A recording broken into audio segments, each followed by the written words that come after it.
ya na na, ya na na na na na na na, ya na na, ya na na na, oh ya na na, ya na na na na na na na, ya na na na, ya na ya na ya na na. Oh, ya na na, ya na na na na na na na. Oh, ya na na, ya na na ya. Oh, ya na na, ya na na na na na na na na na na. Ya na na na, ya na na na, ya na na. Ay ya na na, ya na na na na na na na. Ay ya na na, ya na na na. Oh, ay ya na na, ya na na na na na na na. Ya na na na na na na na, ya na na. Oh, ay ya na na, ya na na na na na na na. Oh, ay ya na na, ay ay ay ay. Oh, ay ya na na, ya na na na na na na na na, ay ay ay. Na na na na na na na, ya na na. Ay ya na na, ya na na na na na na na. Ay ya na na, ya na na na. Oh, ay ya na na, ya na na na na na na na. Ah, na na na na na na na, ya na na. Oh, ay ya na na, ay ay ay ya na na na na. Oh, ay ya na na, ya na na na. Oh, ay ya na na, ya na na na na na na na. Na na na na na na na na, ya na na. Ay ya na na, ya na na na na na na na. Ay ya na na, ya na na na. Oh, ay ya na na, ya na na na na na na na. Ya na na na na na na na, ya na na. Ay ya na na, ya na na na na na na na. Ay ya na na, ya na na na. Oh, ay ya na na, ya na na na na na na na. Ya na na na, ya na ya na ya na na. Oh, ay ya na na, ya na na na na na na na. Oh, ay ya na na, ay ay ay ay.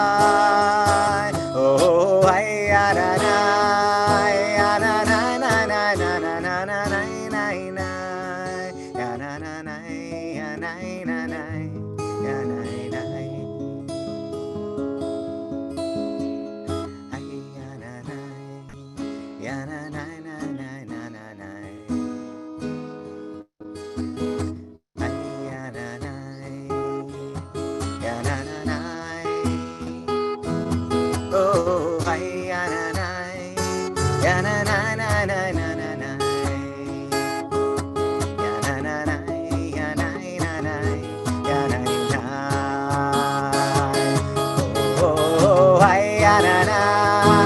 Oh, ay, ya, na, na, ya, na, na, na. Oh, ay, ya, na, na, ya, na, na, na, na, na, na, ay, ay, ay. Ya, na, na, na, ya, na, na, na, ya, na, na. Oh, ay, ya, na, na, ya, na, na, na, na, na, na, na. Oh, ay, ya, na, na, ya, na, na, na. Oh, ay, ya, na, na, ya, na, na, na, na, na, na, na, na, na, ay, ay. Ya, na, na, na, ya, na, na, na, ya, na, na. Oh, ay, ya, na, na, ya, na, na, na, na, na, na, na. Oh, ay, ya, na, na, ya, na, na, ya. Oh, ay, ya, na, na, ya, na, na, na, na, na, na, na. Ya, na, na, na, na, na, na, na, ya, na, na. Ya, na, na, na, ya, na, na, na, ya, na, na.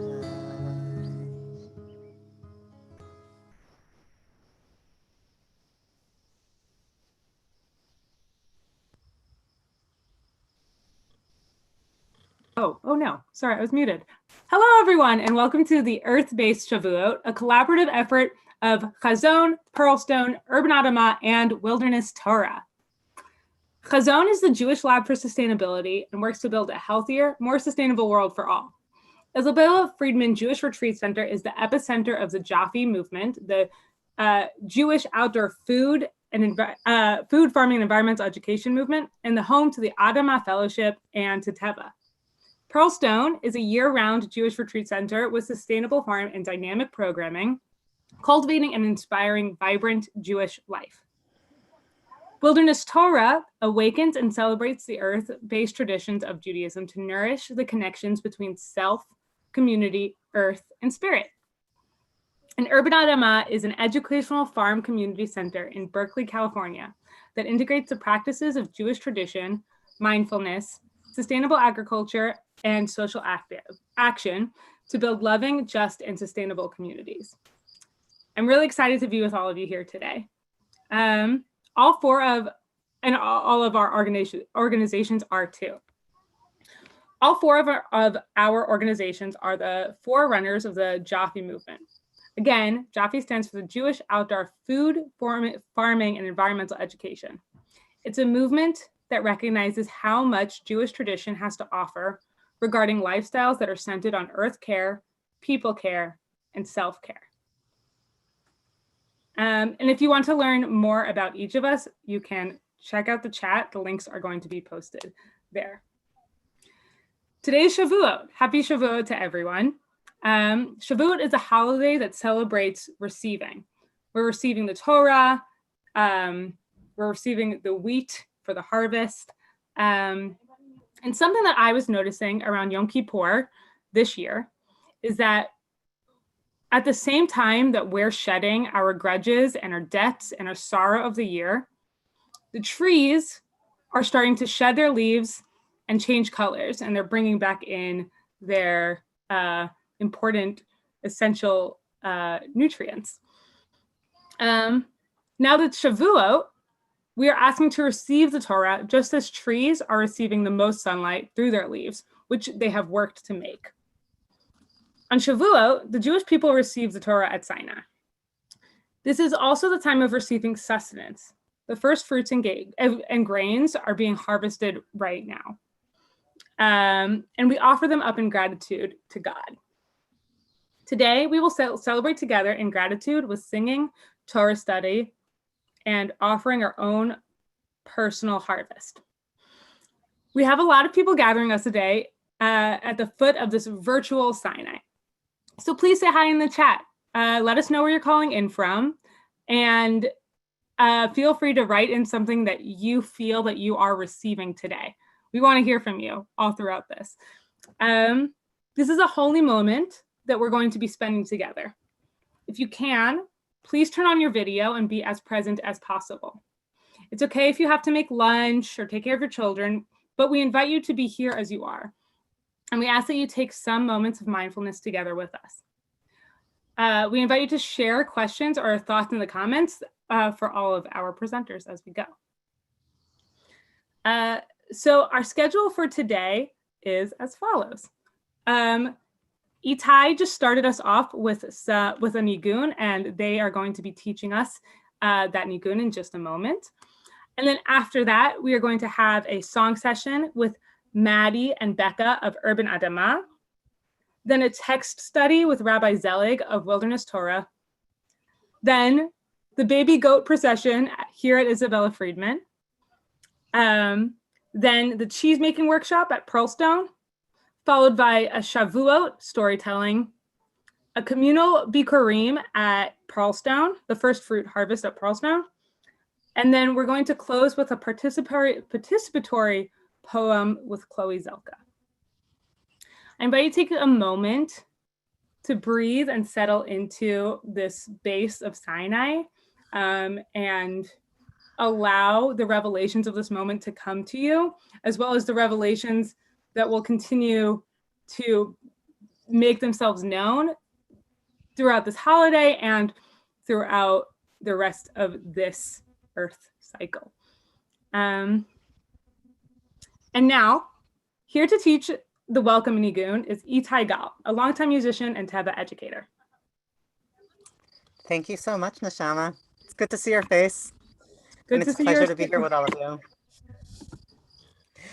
I'd like to share something that I feel like I'm receiving today.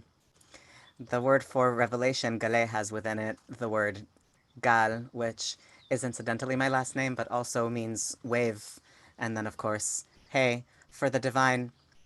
So this world, the material world, is made of Galim, is made of waves. And sounds are waves. And when we're singing, we're vibrating these Galim, these waves, through our bodies. So my intention is for embodied revelation, embodied receiving the Torah, because it was also our own personal Torah that we received. And when we sing, we can listen to that still small voice within and receive our own Torah. So I invite you to sing this with me. I'll sing a line. I'm not necessarily going to hear you sing it back, but I will trust that you're doing it. And thank you so much for singing with me.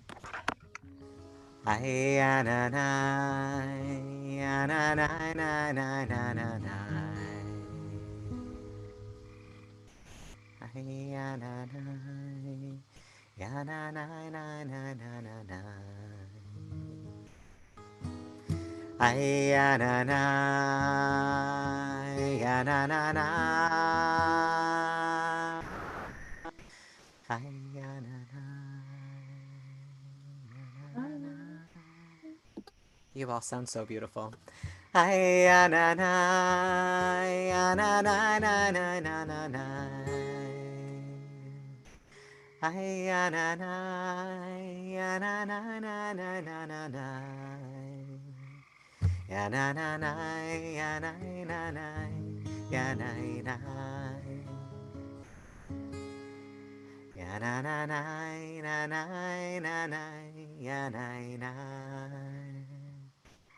That was beautiful. Let's try that whole thing. By the way, this nigun is an original collaboration between myself and Zach Mayer.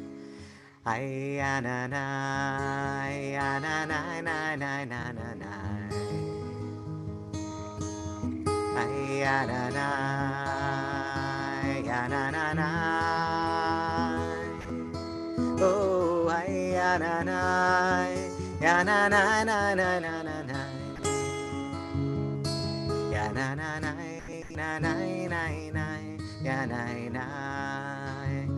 and here's that second part.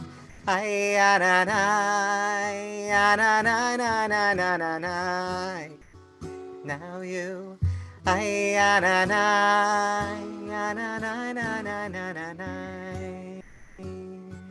Oh,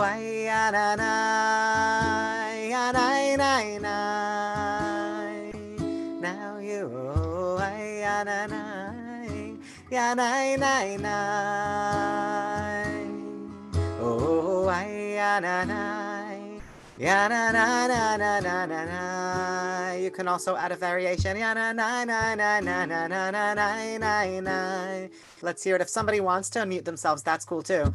Just one person. Ya na na na, ya na na na na na na, ya na na na na. Ends the same way. Ya na na na na na na na, ya na na. Let's try that whole thing. Hi ya na na, ya na na na na na na na. Oh, hi ya na na, ya na na na. Oh, hi ya na na, ya na na na na na na na. Ya na na na na na na na na na na. And now the whole nigun together. Ay ya na na, ya na na na na na na na. Ay ya na na, ya na na na.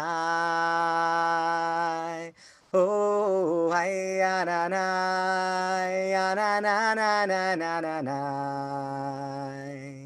Ya na na na na na na na na na na. Oh, ay ya na na, ya na na na na na na na. Oh, ay ya na na, ya na na na. Oh, ay ya na na, ya na na na na na na na. Ya na na na, ya na na na, ya na na. Ay ya na na, ya na na na na na na na. Ay ya na na, ya na na na. Oh, ay ya na na, ya na na na na na na na. Ya na na na, na na na na, ya na na. Oh, ay ya na na, ya na na na na na na na. Oh, ay ya na na, ya na na na. Oh, ay ya na na, ya na na na na na na na. Ya na na na, ya na na na, ya na na. Ay ya na na, ya na na na na na na na. Ay ya na na, ya na na na. And let's connect to Mama Earth through this embodied experience of singing. Ya na na na na na na na, ya na na. Oh, ay ya na na, ya na na na na na na na. Oh, ay ya na na, ya na na ya. Oh, ay ya na na, ya na na ya na na na na. Ya na na na, ya na na na, ya na na.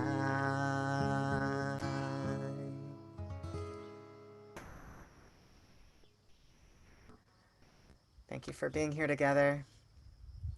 Wishing you a Chag Sameach and enjoy all of this learning. May it fill your heart and bring you joy.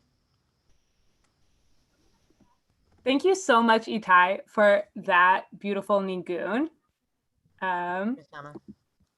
That was really beautiful and it felt really grounding. It's really beautiful to be with all of you here today. I was looking at some of your comments and it seems that we have people calling in from California to Philadelphia to Illinois and even in other countries like Canada and Ireland.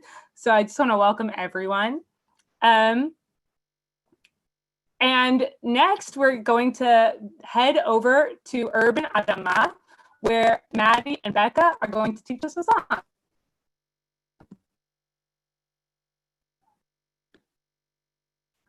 Good morning, everyone. Calling in not from Urban Audemars, not from the farm, but from my room in Oakland, California on Ohlone land this morning.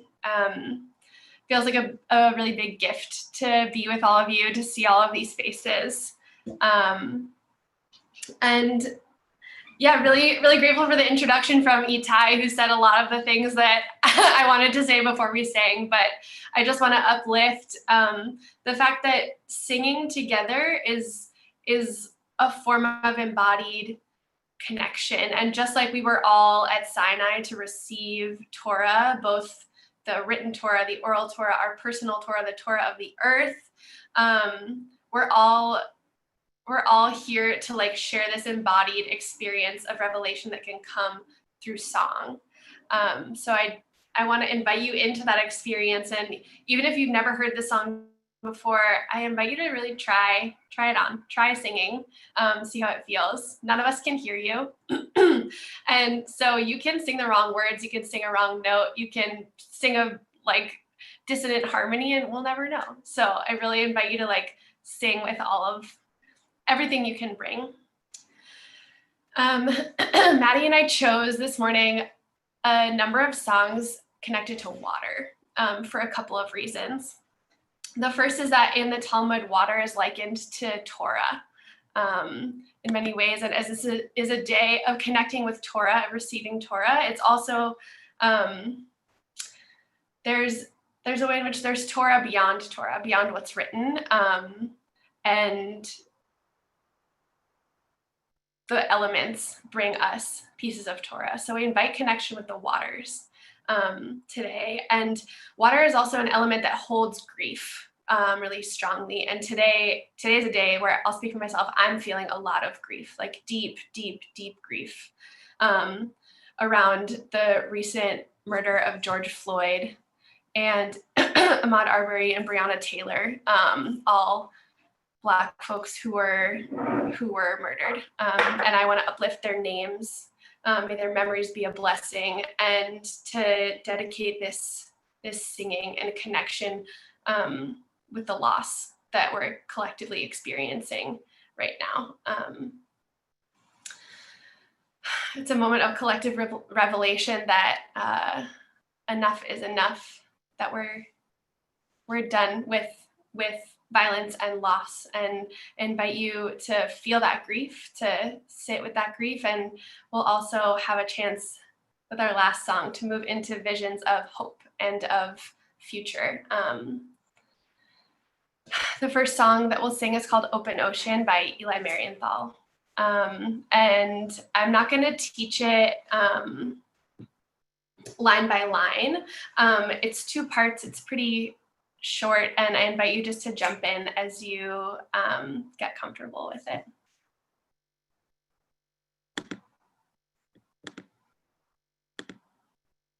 Yes, okay.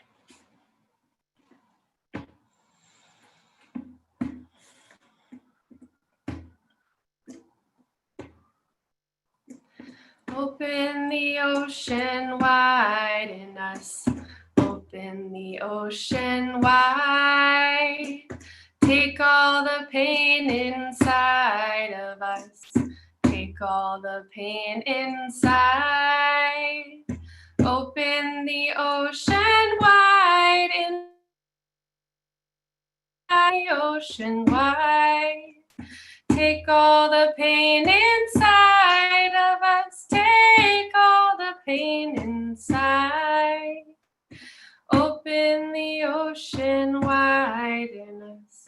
Open the ocean wide. Take all the pain inside of us. Take all the pain inside. Open the ocean wide in us. Open the ocean wide. Take all the pain inside of us. Take all the pain inside. Open the ocean wide in us. Open the ocean wide. Take all the pain inside of us. Take all the pain inside. Open the ocean wide in us. Open the ocean wide. Take all the pain inside of us. Take all the pain inside. Da da da da da da da da.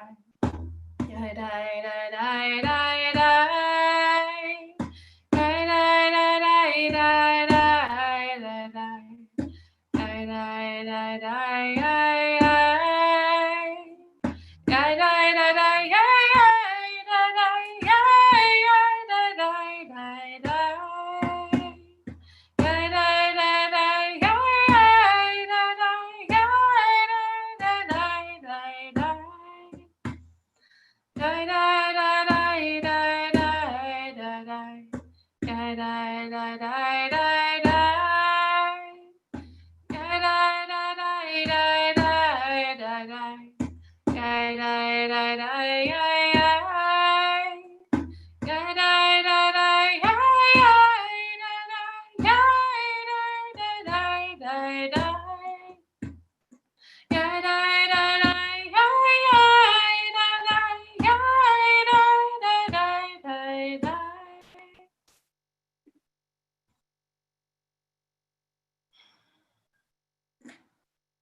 Pass it over now to my co-conspirator, Maddie.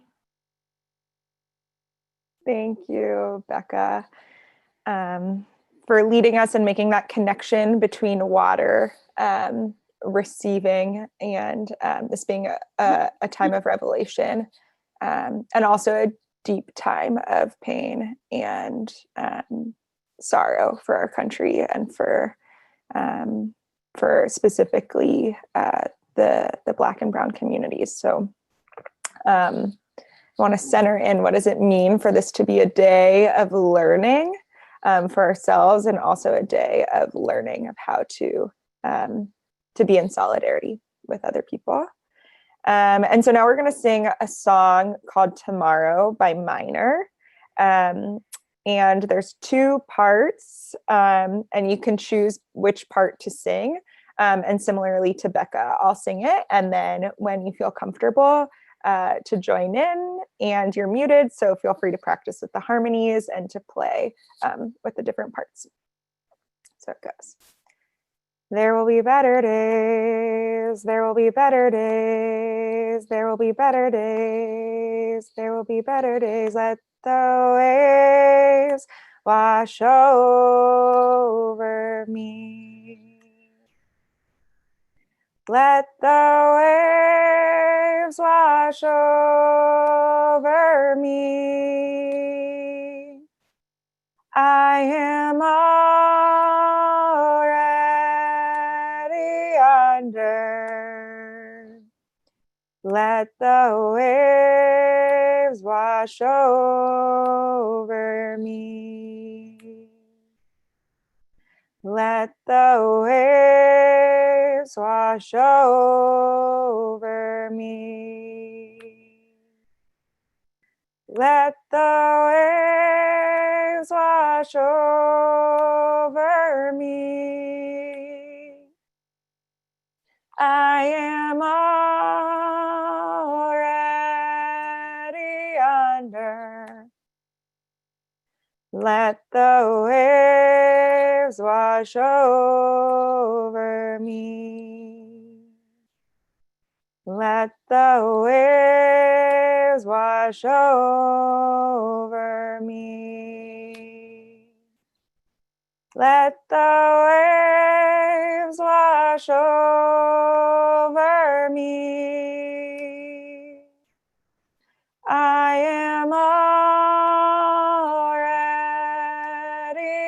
under.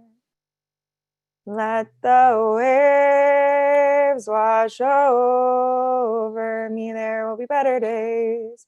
There will be better days. There will be better days. There will be better days. Let the waves wash over me. Oh, let the waves wash over me. I am already under. Oh, let the waves wash over me. Yeah, yeah, yeah, yeah, oh.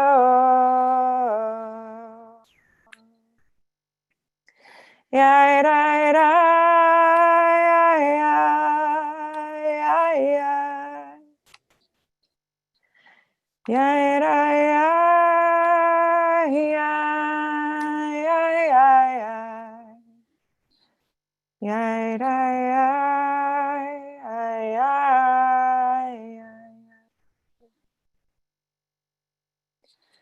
there will be better days. There will be better days.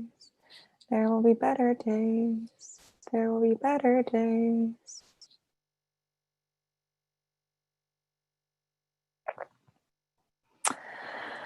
I just invite everyone to close your eyes for a second. Put your feet on the ground, on the earth, and just take a deep breath in. Notice where are you holding grief in your body. How do you hold on to it? Because that's an important feeling to keep. And how do we also notice it pass through our body? And now I'm going to turn it to my friend Becca, who's going to lead us in our next song.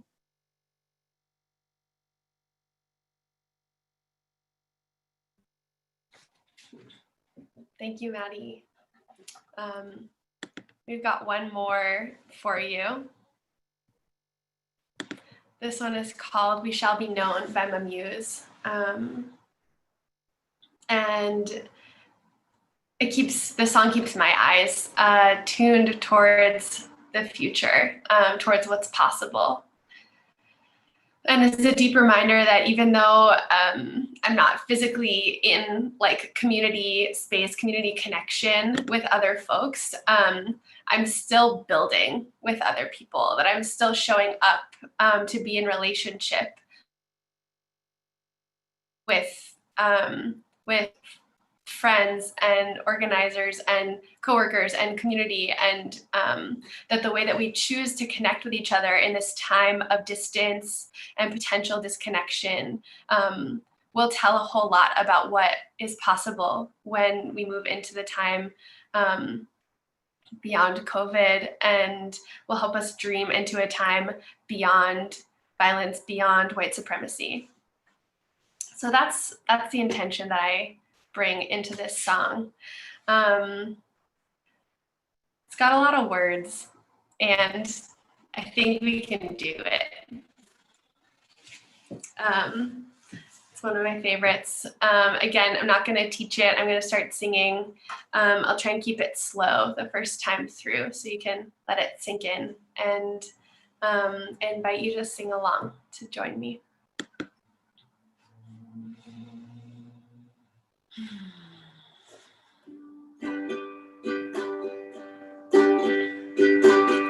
We shall be known by the company we keep, by the ones who circle round to tend these fires. We shall be known by the ones who sow and reap the seeds of change, alive from deep within the earth. It is time now. It is time now that we thrive. It is time we lead ourselves into the well. It is time now.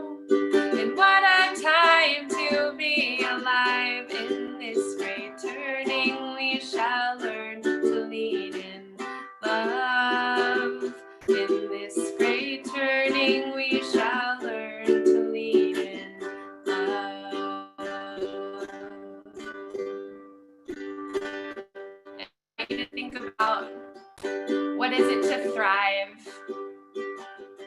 What is it? What is the wellspring that can resource us in these times? To think about what it is to lead in love. We shall be known by the company we keep, by the ones who circle round to tend these fires. We shall be known by the ones who sow and reap the seeds of change, alive from deep within the earth. It is time now. It is time now that we thrive. It is time we lead ourselves into the well. It is time now, and what a time to be alive. In this great turning, we shall learn to lead in love. In this great turning, we shall learn to lead in love. One more time. We shall be known by the company we keep, by the ones who circle round to tend these fires. We shall be known by the ones who sow and reap the seeds of change, alive from deep within the earth. It is time now. It is time now that we thrive. It is time we lead ourselves into the well. It is time now, and what a time to be alive. In this great turning, we shall learn to lead in love. In this great turning, we shall learn to lead in love. In this great turning, we shall learn to lead in love. In this great turning, we shall learn to lead in love.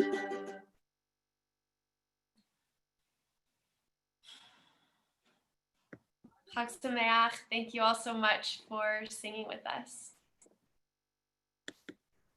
Thank you so much, Becca and Maddie.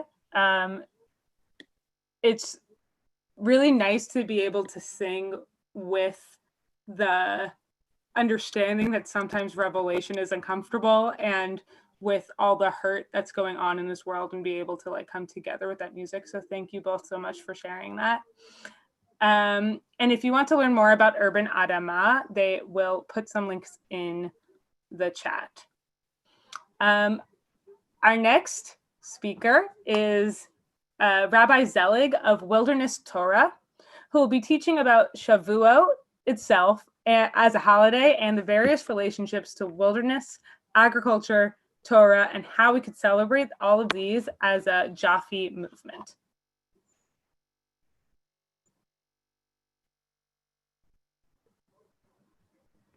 On to you, Rabbi Zelig. Thank you, Neshama, and thank you, everyone. Thank you, everyone from Urban Adama and Pearlstone and Hazon and Wilderness Torah, and thank you to everyone who's here today. Chag Sameach, beautiful, happy, joyful time for you all. And I too come today with a heavy heart for the state of the world today. And so I like to begin with a prayer for studying Torah and a prayer for this in this study. Baruch atah Adonai Eloheinu melech haolam asher kitshanu b'mitzvotav v'tzivanu la'asok b'divrei Torah. Blessed is the Holy One who has invited us into the deep connection by studying Torah, the Torah of the traditions passed down to us, the Torah of the land, and the Torah of our heart. And on this day, I pray for the peoples of the world in this time of injustice and injustice coming to the surface and being seen. And some say because of our deep connectivity now, we can see, really what's going on. The truth is rising to the surface, and the truth is very painful. So we're in our hearts for prayer for healing of the injustice of the world. And in this time of COVID, a prayer for seeing the medicine of our time. COVID is an instruction, perhaps, a very difficult pill to swallow, but a pill to remember the need for slowing down, the need for connecting to the natural world, the need for connecting to our human relations. And I also pray for all those who are sick with COVID and sick with whatever illnesses, that they may receive blessing at this time. And a third prayer for our climate. We are in a time of great change in many ways. And so I offer this part of this teaching to the merit of healing our planet, people, planet. And this work begins with ourselves and echoes out into the world. So this is the work that we are going to be embarking on for the rest of our lives. And Shavuot is a powerful moment, the festival of many layers. I consider Shavuot to be like a cultural lasagna with many opportunities for connecting and for healing. So we're going to go into some texts and offer some sharing. And here's the text sheet on Sepharia. You can follow along, and I'll also bring you into that source sheet. And I'm seeing some chat going on about George Floyd, and just to name that tragedy very specifically, that it is my greatest hope that Shavuot becomes a festival for wholeness. And I'll get to that as the punchline, but it's wholeness so that we, Jewish people, we human beings on planet Earth, can be in our wholeness, so that we no longer perpetuate these injustices like that which we are mourning today. So now into the study of Shavuot specifically. A quick shout out to Sepharia, online source sheet builder. Huge props and huge Thanksgiving. Without you as a teacher in the Jewish virtual world, I'd be lost. So just want to thank you. And if you use Sepharia, send them a Thanksgiving or send them a donation. Shavuot is called Chag HaShavuot, the Festival of Weeks. And in our scripture in Deuteronomy, it says you count off 7 weeks. Start to count the 7 weeks when the sickle is first put to the standing grain. Then you shall observe the Feast of Weeks for God, offering your free will contribution according as God has blessed you. So the first way we can understand Shavuot is a festival of weeks. And why do we call it Shavuot weeks? We call it Shavuot because specifically Shavuot is in relationship to Pesach and to Passover. And as we are seeing here in Deuteronomy, in the Tanakh, we are seeing the connection to the land. That at Pesach, we cut the first barley and we count the grain, the Omer, 7 weeks. And then at Shavuot, we cut the first wheat. And of course, we've turned this practice of 7 weeks into counting spiritual qualities, but it is 7 weeks, it is a journey from liberation to revelation. Shavuot and Pesach are tied together. So if at Pesach we find our liberation from the narrowness, at Shavuot we find the revelation that may be related to our wholeness. And so this is a 7-week cycle of cultivating first our freedom, refinement throughout the weeks, and then connecting to the reception of Torah, reception of wisdom, reception of wholeness and truth. And this is the beautiful offering of Shavuot. And Shavuot, as far as the Shalosh Regalim, the 3 great festivals that are connected to our agricultural practices of ancient days, Pesach, Passover, the first cutting of the barley, Shavuot, the first cutting of the wheat, and then Sukkot, the great ingathering where we bring in everything from the field. Shavuot is probably the least practiced, but I might dare say one of the most powerful, because this is the time of reception. And so we turn now to this valence of Shavuot. Chag HaMatan Torah, the festival of the giving of Torah. And specifically, this was giving of Torah Bamidbar, in the wilderness. And as a wilderness Jew, of course, this is a core Torah for me. And so Shavuot becomes the top of the mountain of our relationship to the wilderness. B'chol ha'am ro'im et hakolot ve'et halapidim ve'et kol hashofar ve'et ha'ar asen ve'yara ha'am. And all the people witnessed the thunder and the lightning and the blare of the horns and the smoke on the mountains. And when the people saw, they fell on their face. They say that we saw the thunder and we heard the lightning, an immense, syncretic, wild moment, like Ezekiel's vision of the sky opening. This is a vision quest of an entire people having been born. You might say this is like the bat mitzvah or the bar mitzvah, the coming of age of a people, the formation of a tribe, and this happens in the wilderness. Matan Torah, the giving of the Torah. Who gives the Torah? We said we receive it from the Holy One. And why is it Matan Torah? The Ger Rebbe says that it's Matan Torah, the giving of the Torah, the gift of the Torah, because it was given once, but it was received continually. Continually, since that moment, we are receiving and receiving that Torah. And the Sfat Emet offers a deep teaching about this. The Torah is received on Shavuot in accordance with the freedom that has been awakened at Pesach. Something like this happens every single day. As you recall, both coming forth from Egypt, Mitzrayim, the narrow places, and receiving Torah in that most expansive place. Even though we have already received Torah, Matan Torah, there is still a renewed revelation of Torah in every generation, each year, each day, a revelation peculiar to that time. That is why freedom too needs to be renewed each year. Through this, we are able to renew our acceptance of divinity. And so I want to emphasize here, renewed in every generation.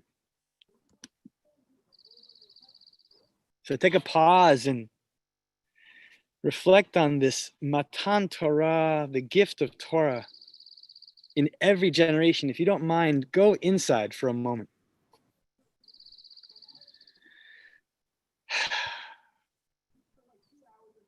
We have already named some of the things that are on our hearts today. But what is on your heart in this generation that we need to receive Torah around? What is the wisdom of the time, that Holy One we are needing? Each one of us as individuals, and us as a tribe, us as a humanity. And I invite you, let's share in the chat. Throw into this chat what it is that you see as needed in this time. Matan Torah.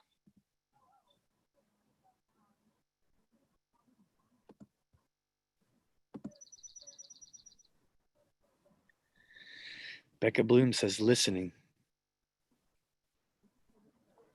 Elise says restraint and patience. Aaron says decisive action for the good. Devorah says empathy.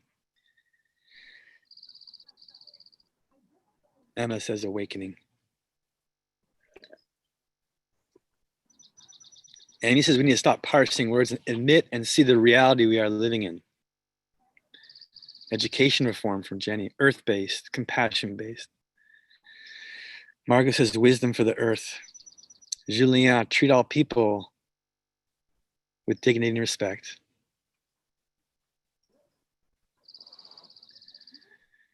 Staying open, listening. Thank you, Sherry. Empathy and compassion. Thank you, Robin. Keep that coming. in every generation, in any moment, every moment.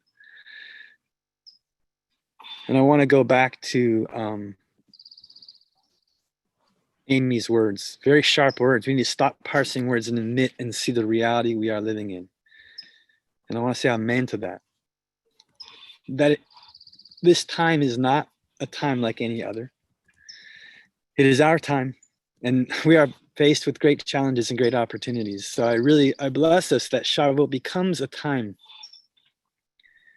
when we don't just parse the words of Torah to remember something from way back then that maybe the prophets had access to, or the foremothers and forefathers had access to, that revelation was for them, and now we study their texts to receive it. I want to say yes to studying their texts. And I want to also say with deep clarity from my inner knowing and my own personal experience that this experience of revelation is available now to us if we choose. And so this valence of Matan Torah Bamidbar, going to the wilderness to receive wisdom, truth, and guidance. Each one of us for our own individual path, and us as a whole. This to me is a most powerful Torah we must embrace once again. This is one of the pillars upon which the Jaffe movement stands, that wilderness Torah offers, is to remember our deep relationship with the natural world and to go. Take deep time in those critical moments to receive our gift. What is our gift? What is my gift to give to the world so that we may build the world anew with wholeness? Stop parsing words and look at what we're actually living into and ask, now is our time. This is Matan Torah, I would say. And I'm catching more chat here from Robin at the bottom. Stand up and nonviolently act for justice. Be motivated for love. And our brothers and sisters are not motivated by anger. I say amen. And amen to all these beautiful Torahs that are coming through. May we find our gift and offer it in these ways.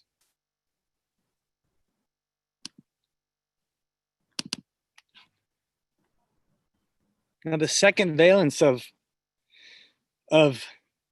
perhaps just the first of Shavuot is Chag HaKitzur, the festival of harvesting. Chag HaBikurim, the festival of the first fruits. The Chag HaKitzur Bikurei Maasecha Asher Tizra B'Sadeh, the Chag HaAsif, and the feast of the harvest and the fruits of your work, of what you sow in the field. This is the feast of the ingathering, bringing in Kitzur, the wheat, the Bikurim, the first fruits. And this is a time of honoring our first fruits. And so I have with me today a pot of flowers from my garden. Beautiful tiger lilies. And the first fruits that we've been beginning to munch in this early summer season. I have some snap peas that are just delicious. Baruch atah Adonai melech haolam borei pri adama. Baruch atah Adonai melech sheshchanu shehachianu v'kiyamanu v'higianu lazman hazeh. To honor the fruits of the land, the kale, to really nourish ourselves from the land and from the harvest. And from the Mishnah Habikurei, we have a little taste of the story. And I'm wondering if I can, Neshama, would you mind, I'm looking at my my screen, I can't see everyone, but would you mind finding somebody, picking someone to read the first paragraph from Mishnah Bikurim in English? Maybe find one volunteer to bring their voice into this room.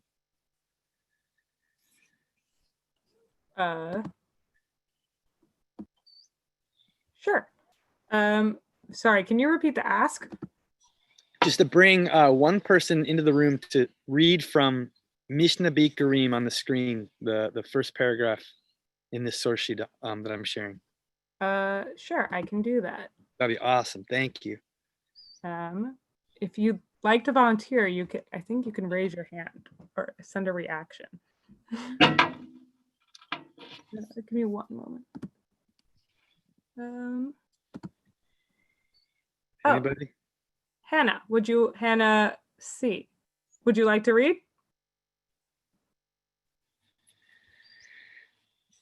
Here, let me unmute you if you want to.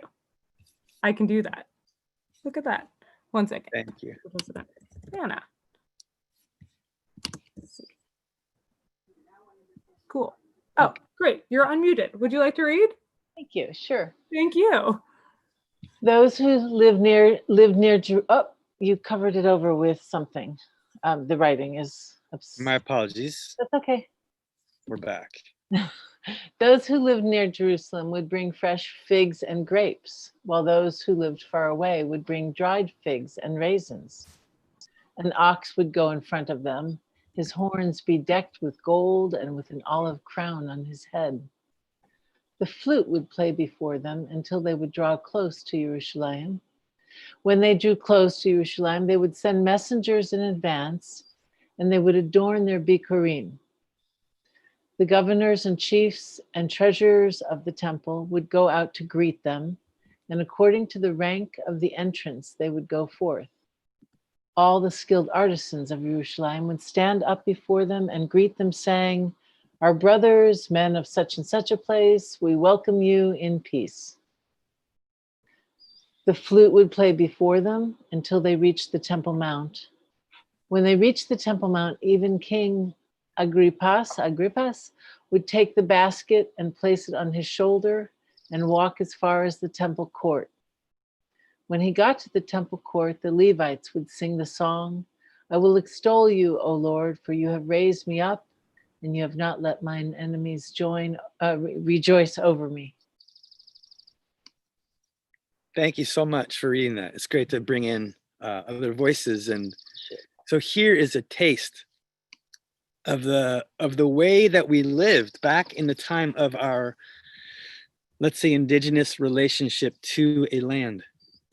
And I say that we 3 times a year would do this kind of a thing.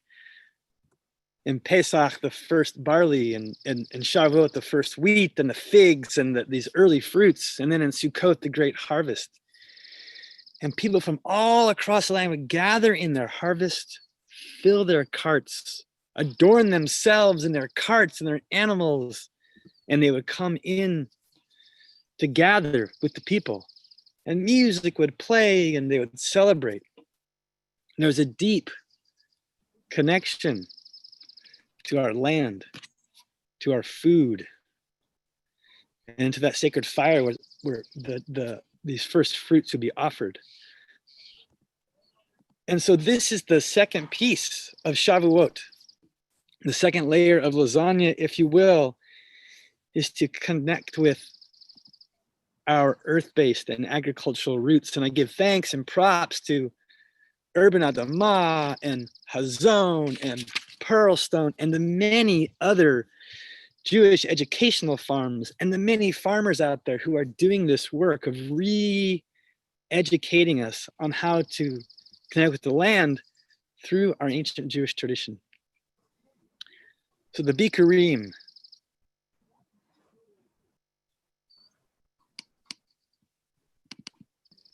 Additionally, I have an image here of Ezra. This is Ezra, my 4-month-old son, who was born on the 3rd of Shvat. And I bring up Ezra because this is in addition to my kale and my peas and my tiger lilies, I also want to show the first fruits of Rachel and I's love and our relationship, to bring the first fruits of this year, our new child. And it has become a tradition in the kibbutzim, that the parades, of modern Jewish life would include, yes, the first fruits of the land, the figs and the grapes and the kale and the peas, but it also became a tradition to carry our babies and to parade them and to parade the revelation of new projects and the new things that were emerging in our lives. Bikurim has taken on a much broader context to share the things that we are joyful, that we are being gifted, and that we are gifting. And so I want to invite us all to take a moment and connect. What is Bikurim for you in this moment? What is first fruit, whether it's lovely vegetables that you're joyously cultivating from your garden, or it's a new project. I want to invite you to, let's share. What is Bikurim for us? A little short Bikurim celebration in the chat, if you will. What are you celebrating? Chag HaKatsir, what are you harvesting? HaBikurim, what are you harvesting and the first fruits?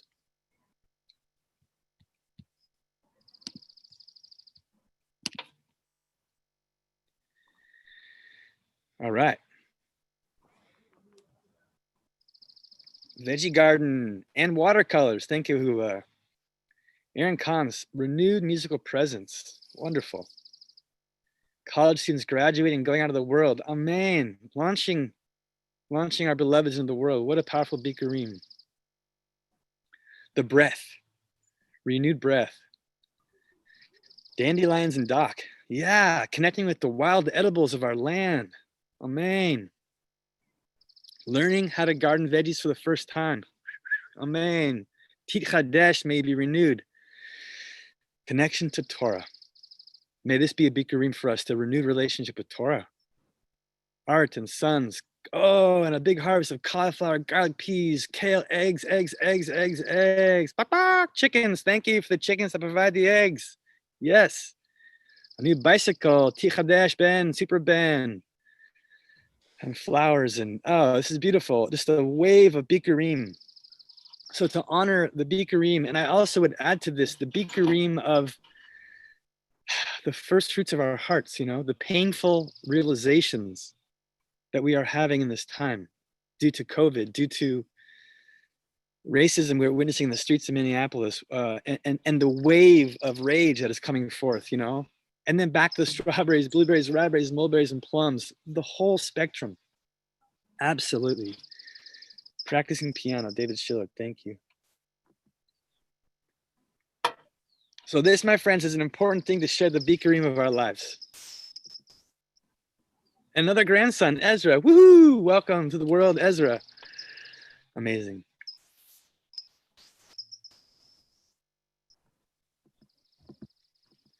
So as this continues to come in, I want to turn towards the third valence of Shavuot. I just want to brag about my son Ezra some more. No, just kidding.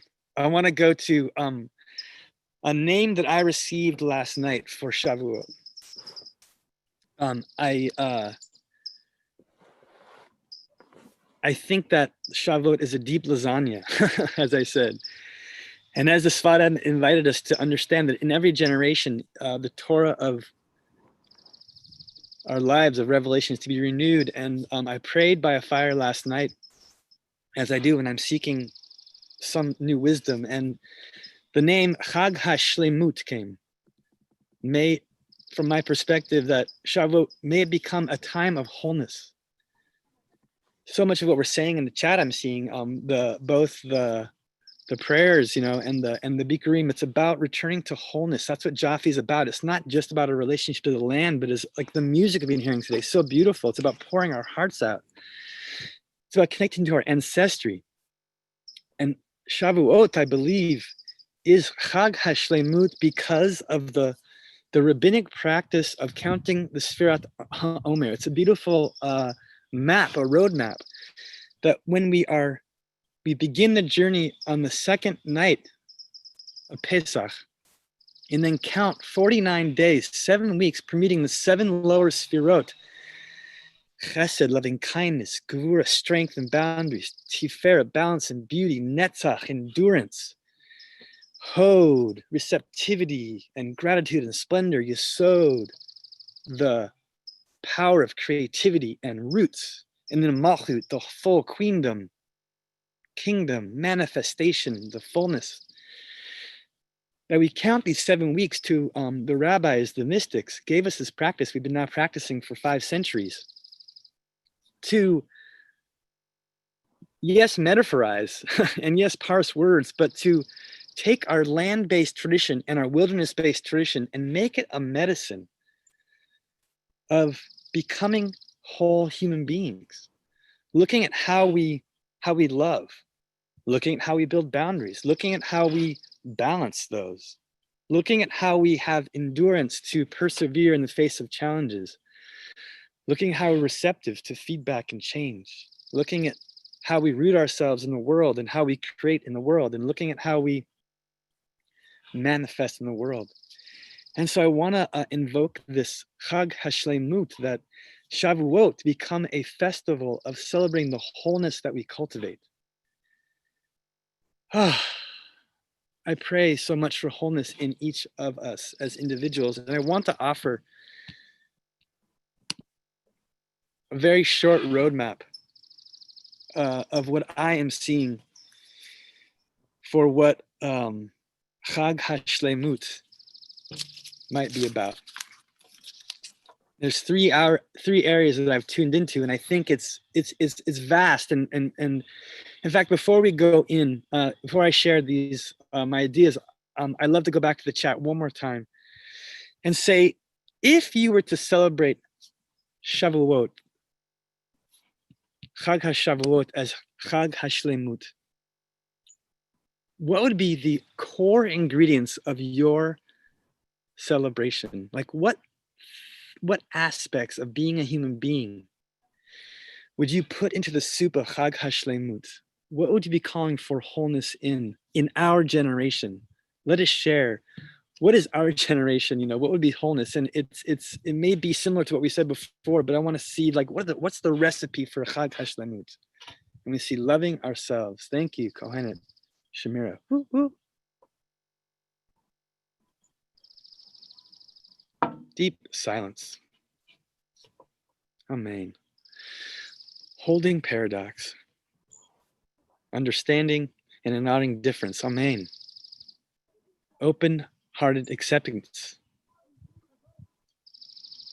Barefoot dancing. Amen. Celebration. Let's bring the joy in. Yes. Self-awareness. Loving God and the earth. Stability in home. Peaceful homes. Please God. Seeing our knowing as interconnected with all relatives. Yes. Empathy, equanimity, acceptance, seeing ourselves in others, feeding beloveds. Something about identity. Thank you. Deeply, deeply connecting with our own identities and, God willing, acknowledging the identities of others. Harmonizing. Coherence is a word that keeps on coming up these days. Creating coherence in the fields of our own hearts, in our communities, our families, and yes, the entire world. Tikkun olam, courage. So keep that coming in. I want to offer what came through when I asked this question were three core things that came through, and I'm not even sure, if I don't believe this is exhaustive. The Chag HaShleimut in our conduct. How do we conduct ourselves as individual human beings? And how do we conduct ourselves as a Jewish community? How do we conduct ourselves as a global community? So how do we conduct ourselves? And we can refer back to the Sfirot, or we can learn, or we can refer to any aspects that are necessary. But first and foremost, how do we have peace with each other? So Shleimut, wholeness, also connotes peace. So I'm invoking peacemaking. And peace begins inside of our own hearts. If we live and perpetuate anger from within, that's what we serve the world. If we find that inside our own hearts, then we can be peaceful servants in the world and conduct ourselves from a place of peace. The second thing I want to offer for Chag HaShleimut is how we form the structures of the ways we build community. So here we are, 4 organizations offering a Shavuot study. So I would ask the people in these organizations, how are you structured as an organization, and does that serve now today? Wilderness Torah in particular is really asking this question. How do we balance masculine energy, feminine energy, and the things that are between? How do we balance the old guard with the new up-and-coming voices? How do we balance voices that have had a place at the table for a long time white mask, male-bodied people like myself, let's acknowledge, the one offering this Torah session today is a male. I identify as a male. I have male white privilege. Although I identify as many things, I do have white privilege, and I'm an Ashkenazic Jew.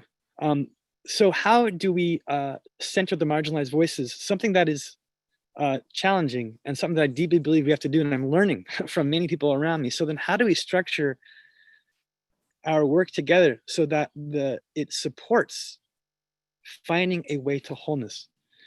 Wilderness Torah is asking this question, doing this work together. It's not easy.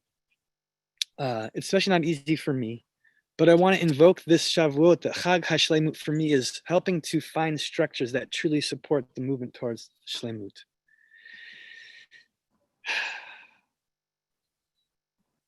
And the third thing I want to offer is a notion of balance.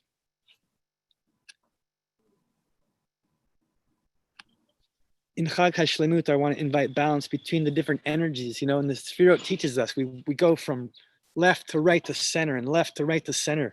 Chesed, Gevurah, Tiferet, Netzach, Hod, Yesod. We're doing this movement, and we're finding our center.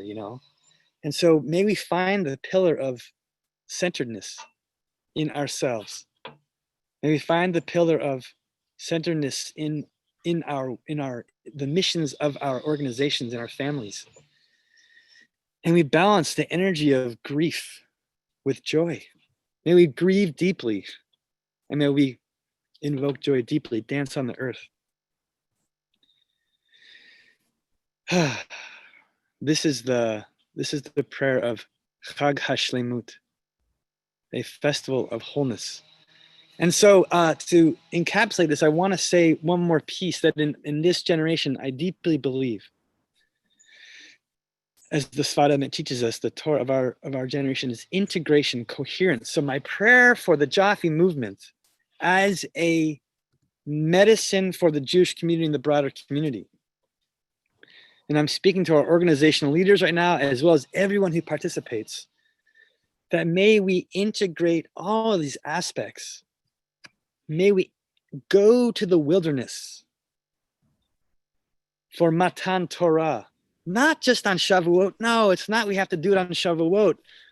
Our Hebrew calendar is like a medicinal instruction wheel. If we observe nature and what the ancients gave us by way of traditions, we see medicines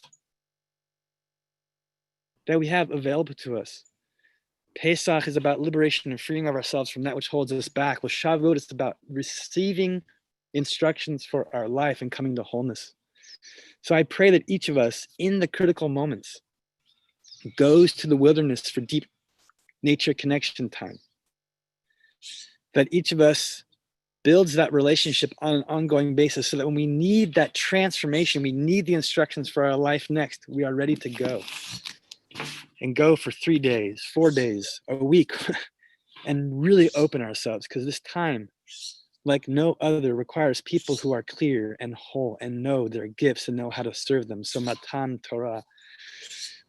And integrate this with Chag HaKitzur, that we come ready on this day to bring our snap peas and our chard and our flowers or whatever it is, because we live a life in relationship to the earth.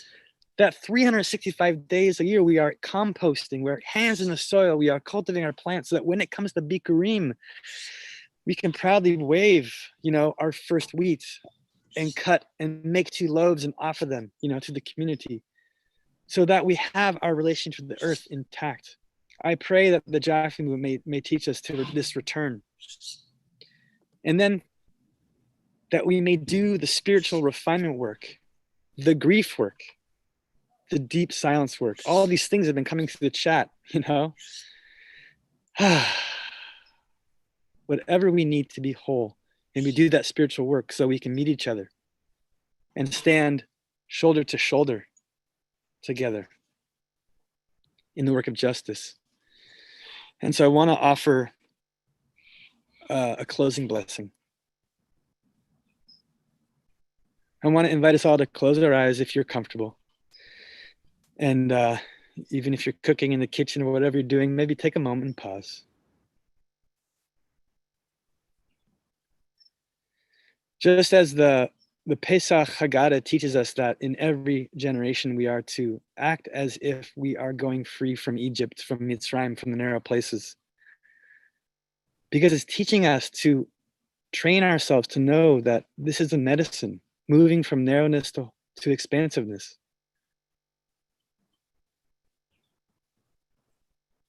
From Mitzrayim to Midbar, from the narrow place to the expansive place, to the place where God speaks. This is a birthright.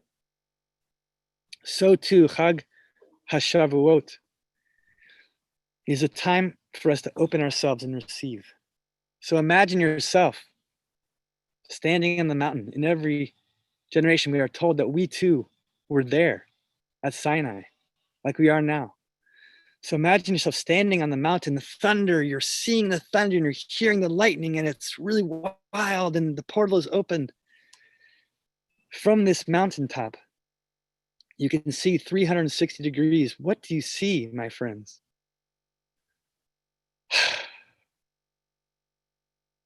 Where shall we go? And I offer us a blessing that we may integrate our relationship to the wilderness, our relationship to the land, and our relationship to our own well-being, our own wholeness, into Chag HaShlemut.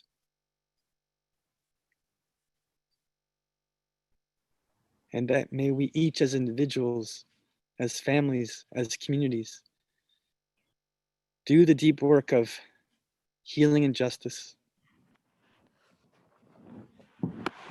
healing the climate, and in this time of COVID, learning the lessons so we may become a powerful force for Tikkun Olam, healing the world. And with that, I say thank you for this opportunity to share on this beautiful day of Shavuot. Chag Sameach, may we all be blessed.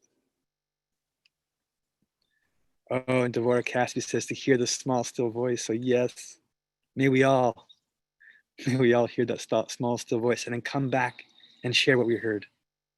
Amen. Amen. Thank you so much for that Torah, Zelig. That was really an honor to get to learn with you and hear about all the parts of Shavuot and how it relates to us now. To learn more about Wilderness Torah, Alana will put some links up in the chat. Up next, join in on the parade. Renew and reenact the ancient procession of the temple for Shavuot with our Bikurim, our first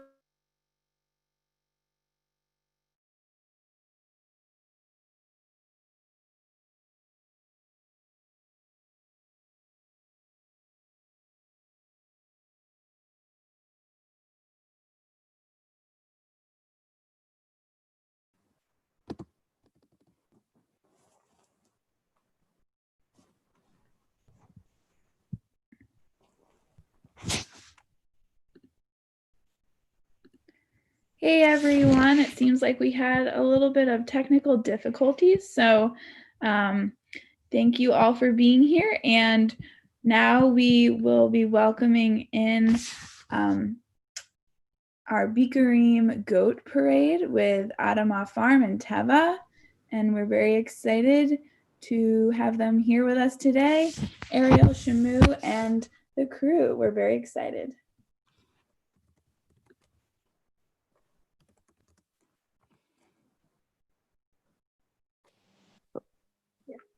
Hi, welcome. My name is Ariel Aronoff. I'm the director of Teva. I am here with our Adamah farmers and goats, who you'll meet in just a minute. And I'm really honored to be celebrating Shavuot with you all and being here as part of this ritual that has been celebrated and developed on this land over so many years. And this red thread that I'm wearing is a symbolic connection to all of the ritualists, the musicians, the retreat guests, the farmers who have made this ritual so rich over the years. So I feel really deeply connected to you, and a great big thank you to all of my teachers who I've learned from in this space. We are here on Isabella Freedman Jewish Retreat Center in Falls Village, Connecticut, in the Housatonic River Valley. Before us, this land was tended by the Mohican people, and we give deep gratitude for them. And yeah, Shavuot is a pilgrimage holiday. We are celebrating the harvest of wheat. This is not wheat because wheat here in New England is just little bitty grass at this point. And so this is rye cover crop from Adamah Farm that we will be using in its stead. So the reasons why we do this, from Pesach, when we experienced freedom from slavery from Mitzrayim, we have since been wandering in the desert, in the wilderness. We have been calling from the narrow places. We have counted the days until our wheat would ripen. And now we've arrived. We've arrived at Shavuot. We've arrived in revelatory revelation. And we are celebrating the harvest. We are bringing our Bikurim, our first fruits of the land, to Zion, to Jerusalem as a symbolic idea of holy land. So we're parading in recognition that all land is holy and the Shekhinah dwells amongst us. And we're offering our gratitude and our faith that we have enough in this ritual. So we're going to give a wave offering of the rye, and let's go meet our farmers. Sing along with us if you know the words. Min HaMetzar, we call from the narrows.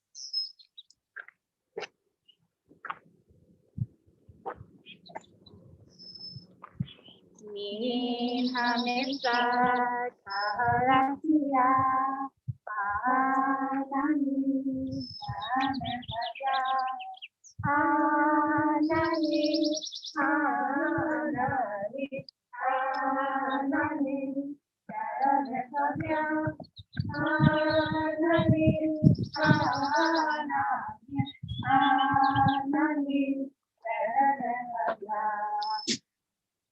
Amazing. All right, so hard to talk in these. We are going to begin our parade. So again, this land is holy. We are going to the Holy Land. Join us as we bring our first fruit.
And you shall come to the priest that shall be in those days and say to him, I told God that I came into the land that God swore to our ancestors to give us.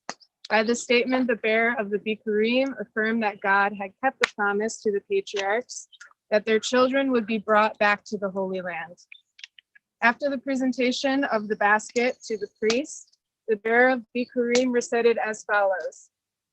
A wandering Aramaean was my father. He went down to Egypt, and the Egyptians dealt ill of our ancestors.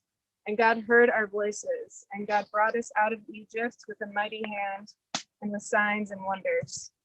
And God has brought us into this place and has given us this land, a land flowing with milk and honey. Baruch atah Adonai Eloheinu melech haolam, borei pri hagafen. Amen. Baruch atah Adonai hamotzi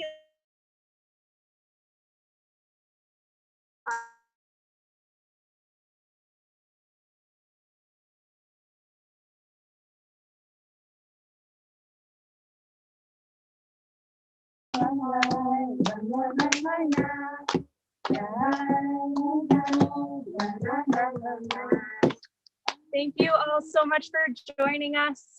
We hope you enjoyed. We're gonna leave you off with this nigun, and feel free to go to the next person. Thank you so much. Hag Sameach from Adama, Isabella Friedman.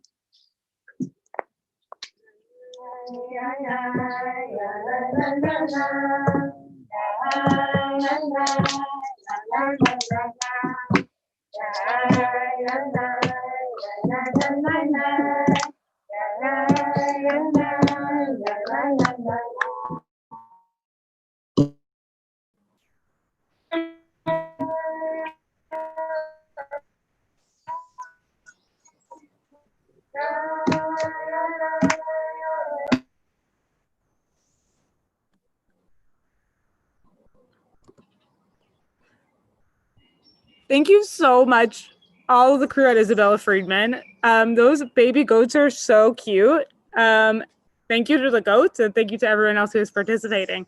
To learn more about the Adama Farm and Teva, Adam will put some links in the chat. And as a reminder, we're going to talk more about our first fruits a little bit later on, whatever that means to you, as we talked a little bit during Zelig's shiur lesson. Speaking of goats and our relationship to them, there is a tradition to eat dairy on Shavuot. So we're going to go over to the Pearlstone Center and join Stern Christian in a hands-on learning workshop to make farmer's cheese. Over to you, Stern. Thank you, Neshama, and thanks everybody for having us from Pearlstone. I'm really excited to share with you guys cheese making. It's something that I am new to, so if there are people in this Zoom room who have some wisdom, please feel free to drop it in the chat. I'm actually not at Pearlstone at the moment. I'm here in New Jersey, where I grew up on Lenni Lenape land. And I'm excited to share a little bit about the cheese making tradition. So if you would like to follow along, I'm using a recipe from Liz Alpern and Jeffrey Yaskowitz from the Gefilteria. They have a great farmer's cheese recipe that I really enjoy. I tested it last week, and I planned to save some for this session, but we ate it really fast because it was really delicious. But right now I've got some milk going on, whole milk going on the burner. If anybody would like to follow along, you'll need half a gallon of whole milk. You'll need a pot to warm it up with. You'll need some cheesecloth, a colander, and a bowl. But to share first, while you're getting those ingredients together, if you'd like to follow along, the tradition of eating dairy on Shavuot is one that has many cited reasons. Some of those we might know as we receive the Torah in the land of milk and honey. So that's one sort of connection. We also, in our tradition, we have this gematria tradition, which is the numerology of Hebrew letters. And the gematria for 40 is milk. So that's the close connection, a fairly close connection to Shavuos.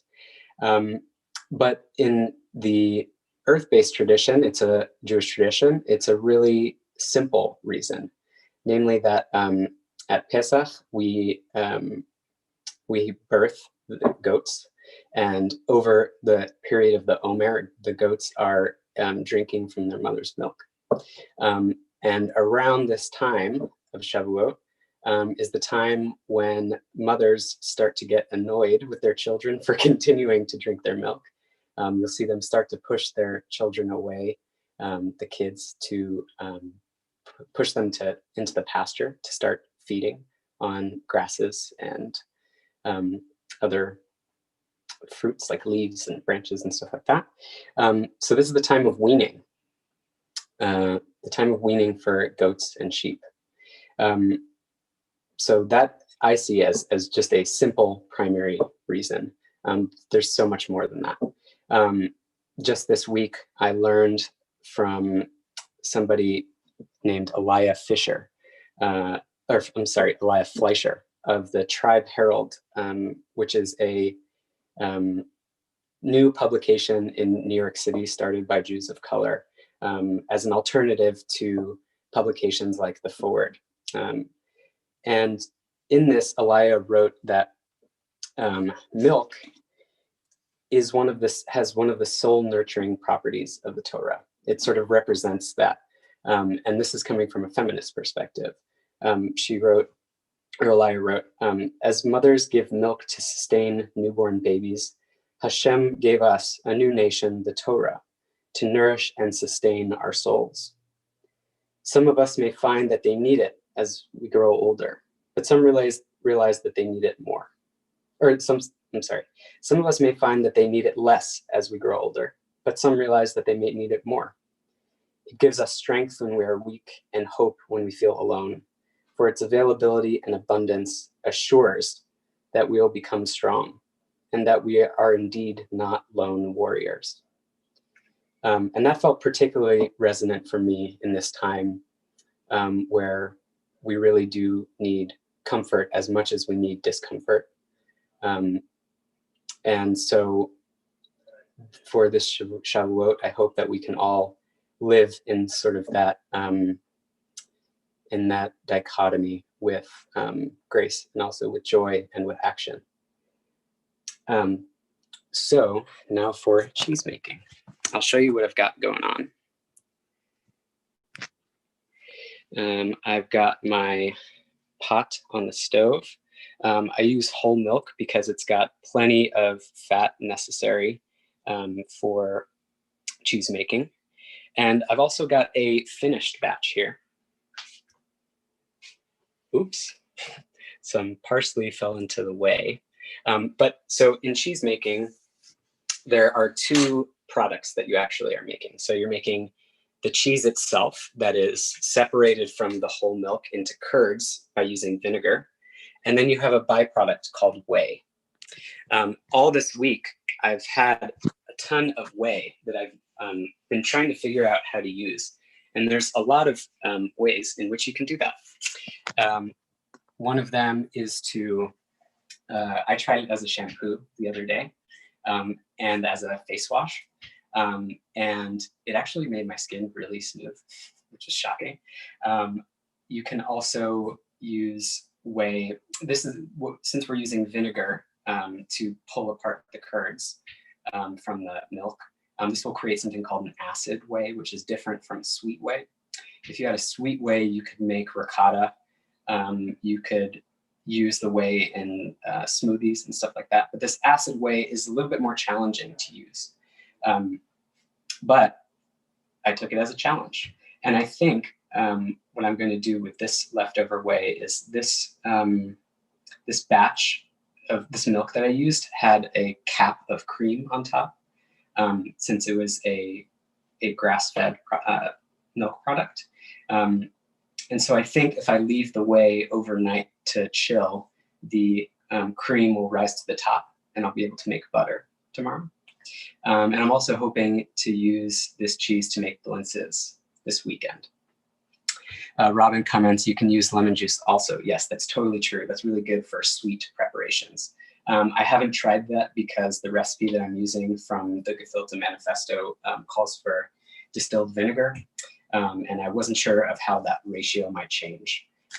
So I decided to stick with it. But if anybody has some wisdom in the comments, please do share what that change in ratio might be. So this milk has been heating up for about 15 minutes. And what I'm looking for is for bubbles to start to sort of emerge from the top, at the top here. Right now it's looking pretty smooth and glassy. You can see some of the butter fat right there. So I think it's going to take another 5 or 10 minutes, at which point I would add a 1/4 cup of distilled white vinegar, give it a really gentle stir, and then let it sit for about 15 minutes so that the curds can separate from the milk. Once that is done, I would take a spoon like this, a slotted spoon, scoop out those curds and get them into a colander with some cheesecloth. And then I would rinse the cheese a little bit just to cool it down and then let it hang like I did over there. So please do, and I'm gonna actually go through the comments and see what people have been saying because I'm very interested. You can use yesterday's whey to curdle today's milk. Fascinating. I did not know that. I know that you can also use acid whey as a fermentation starter, or like a lacto fermentation starter, which is also super cool. Hannah mentions there's a method, and this method and product is known in Indian cooking as paneer. You might know the dish saag paneer, spinach and fresh made farmer's cheese made with lemon juice. Awesome. Yeah. So I don't think we're going to be able to get to the point where I strain the curds, but I do thank everybody, and I hope that you found this little lesson useful. And do enjoy the dairy of this time as a comfort within this time of discomfort, and let it bring you into action too. Thank you so much. Signing off. Appreciate you. Thank you so much, Stern. That was really fascinating. I liked learning a lot about how it relates to like the feminism take on it. That was something that I didn't know before. So thank you for teaching and for showing us the cheese making process. To learn more about Pearlstone, Sarah will put some links in the chat. And we're going to go on to Aya Barron, who is a scholar, wilderness educator, and ritualist who left Wilderness Torah after 6 years of service, first as a youth mentor, then as a youth programs director, to pursue rabbinic ordination at the Reconstructionist Rabbinical College in Philadelphia. She will be sharing a story on what did we hear at Sinai, creation and revelation from Bet to Aleph. On to you, Aya.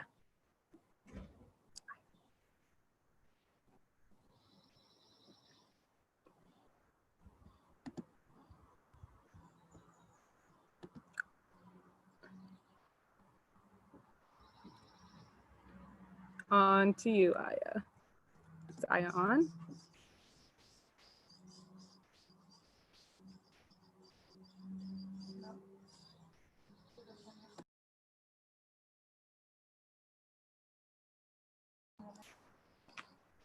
No. Oh, I do know what the next thing is.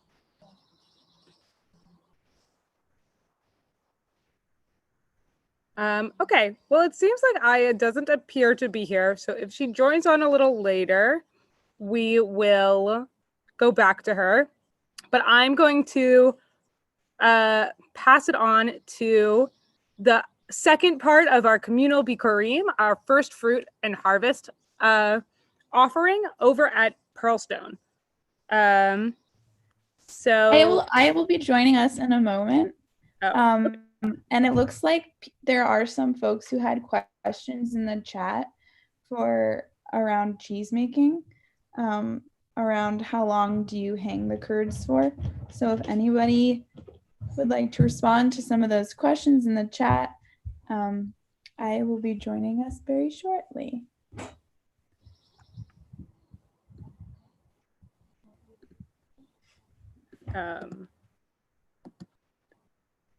Sure.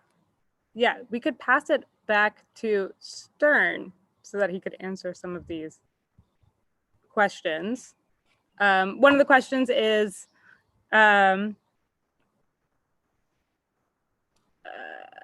you can, oh, well, Hannah said in her experience, the best curds are hung overnight, but you could observe it and tell when the liquid stops dripping.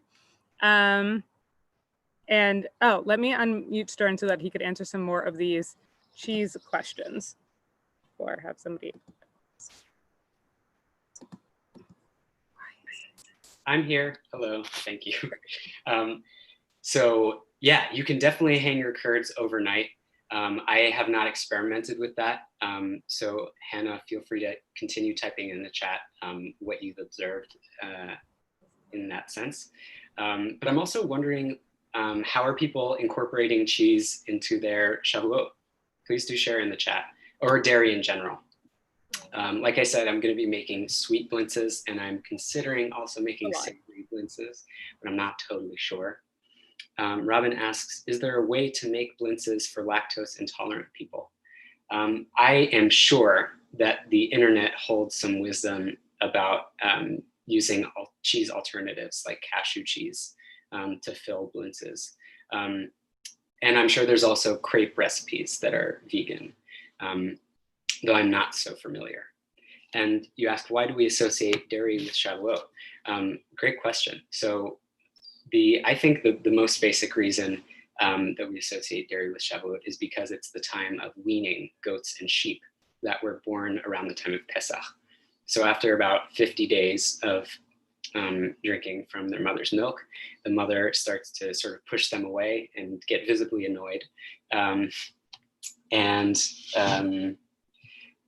That's when the goats, the baby goats, will start to start eating grass.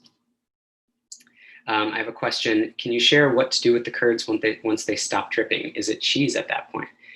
Yes, it is. And let me show you what's going on. This has been hanging for not quite an hour, but I'll show you what's happening. Let's see.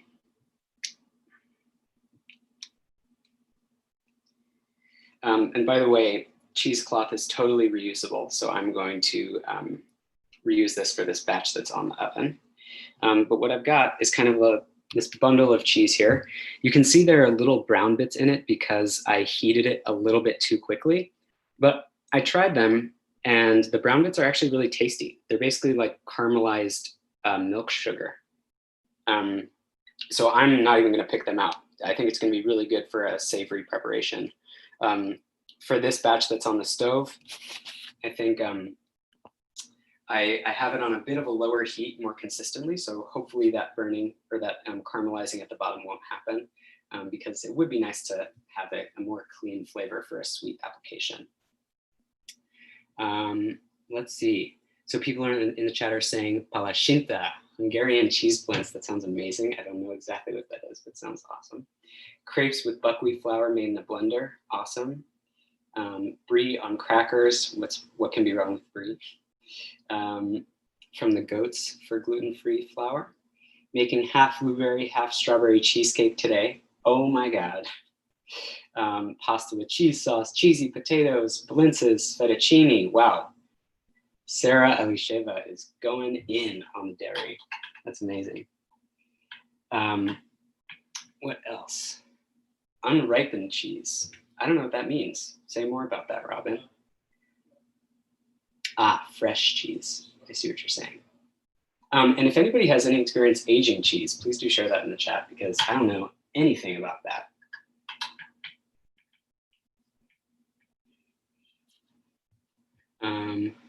I feel justified in eating all the goat dairy I've been enjoying the past 24 hours. Didn't know so much about the goats. Yes, thank you, Sarah Elise. I am envious of your goat dairy experiences in this moment. Let me check on my cheese here. Oh, aha. So you can see there are bubbles forming on the surface of the milk. So one cheese making wisdom that someone shared with me ahead of this session is using a thermometer. And I've used it this whole time, and it's really been pretty crucial, actually. So you want your cheese to reach about 180 to 190 degrees. And right now it's climbing pretty rapidly to 160, 165, 170. I think we're almost there. Okay. I think it's actually ready to strain. Neshama, do I have time to strain, or not strain, to curdle this cheese? Yeah, go for it. Okay, sick. Would love to see it. All right. So it's actually at 178. So it's just gonna need like one more minute, but I'll continue going through the comments. Oh, let me stir it real quick.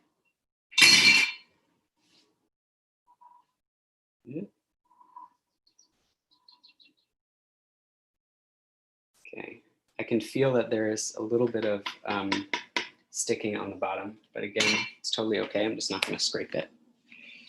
Let me get my setup ready here. That's not finished. That's okay.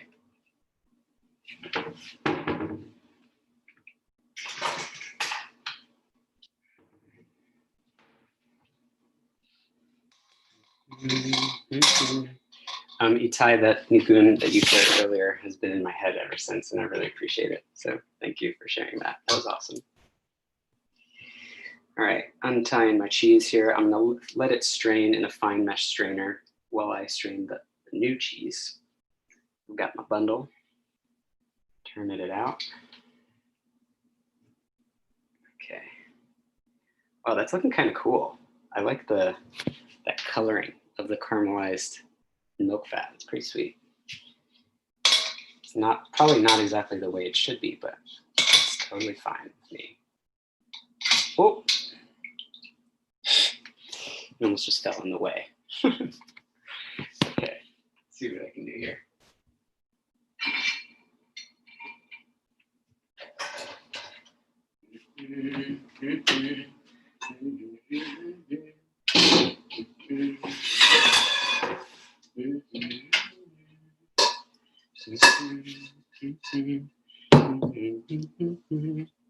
Oh, can you get a link to the suggested recipe? Yes.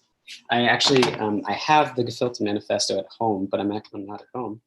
So I asked my roommate to take screenshots for me, or rather pictures. So I will share those pictures with you. And I think it's also, oh wait, I can't do that. Never mind. I will, anybody wants to Google, I think the recipe is online. Quick farmers cheese Gefilte Manifesto.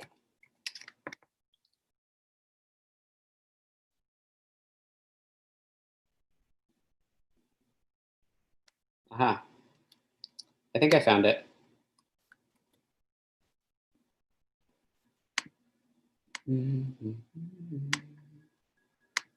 And yes, I also highly recommend the Gefilte Manifesto. It's awesome.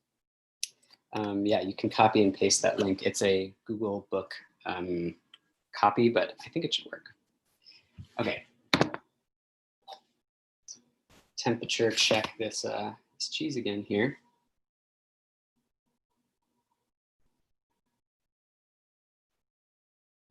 Getting up to 73, 76, 78, 79, 180. All right, so I am going to cut the heat.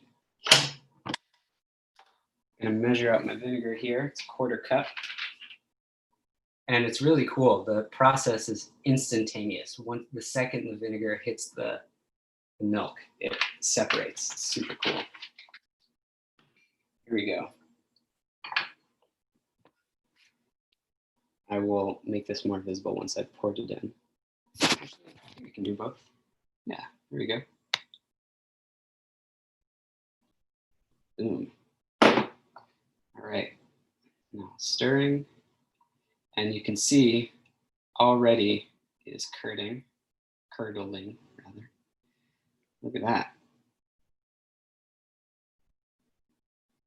Whoa, awesome.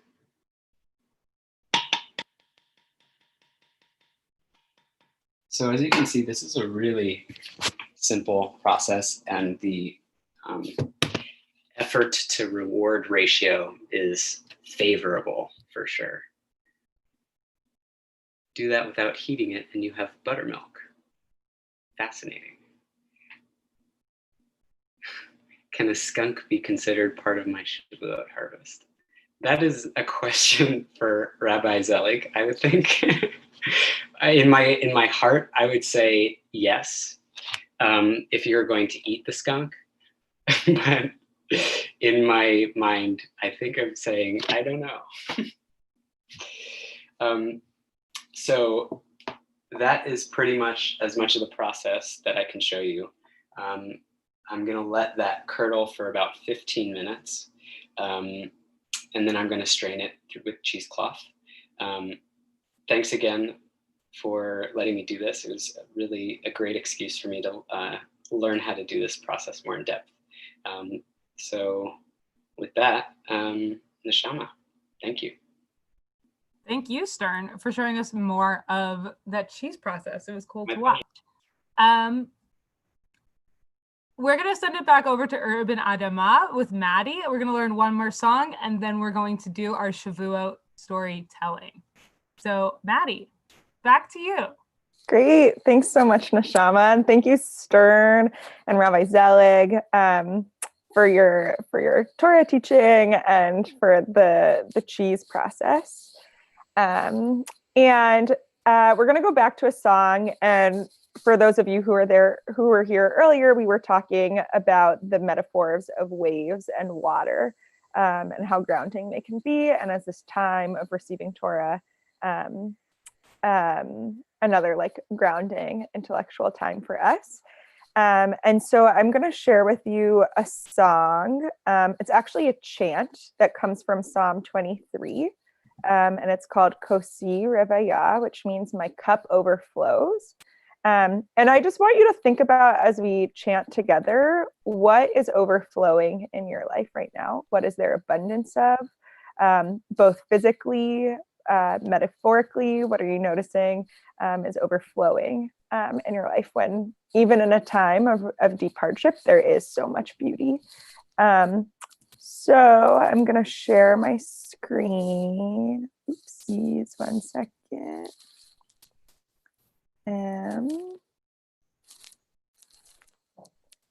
Share.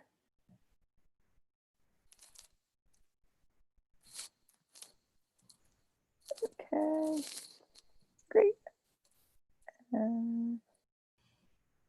All right. I think that you can see that. So let's hope so. Or give me a thumbs up if you can see. Neshama, can you give me a thumb? Oh, I saw Malka. Thank you. Okay, so I'm gonna chant it. There's 2 tunes, and just join in and feel free to harmonize with me. So it goes. Kosi Revaya, Kosi Revaya, Kosi Revaya, Kosi Revaya, Kosi Revaya, Kosi Revaya, Kosi Revaya, Kosi Revaya, Kosi Revaya, Kosi Revaya, Kosi Revaya, Kosi Revaya, Kosi Revaya,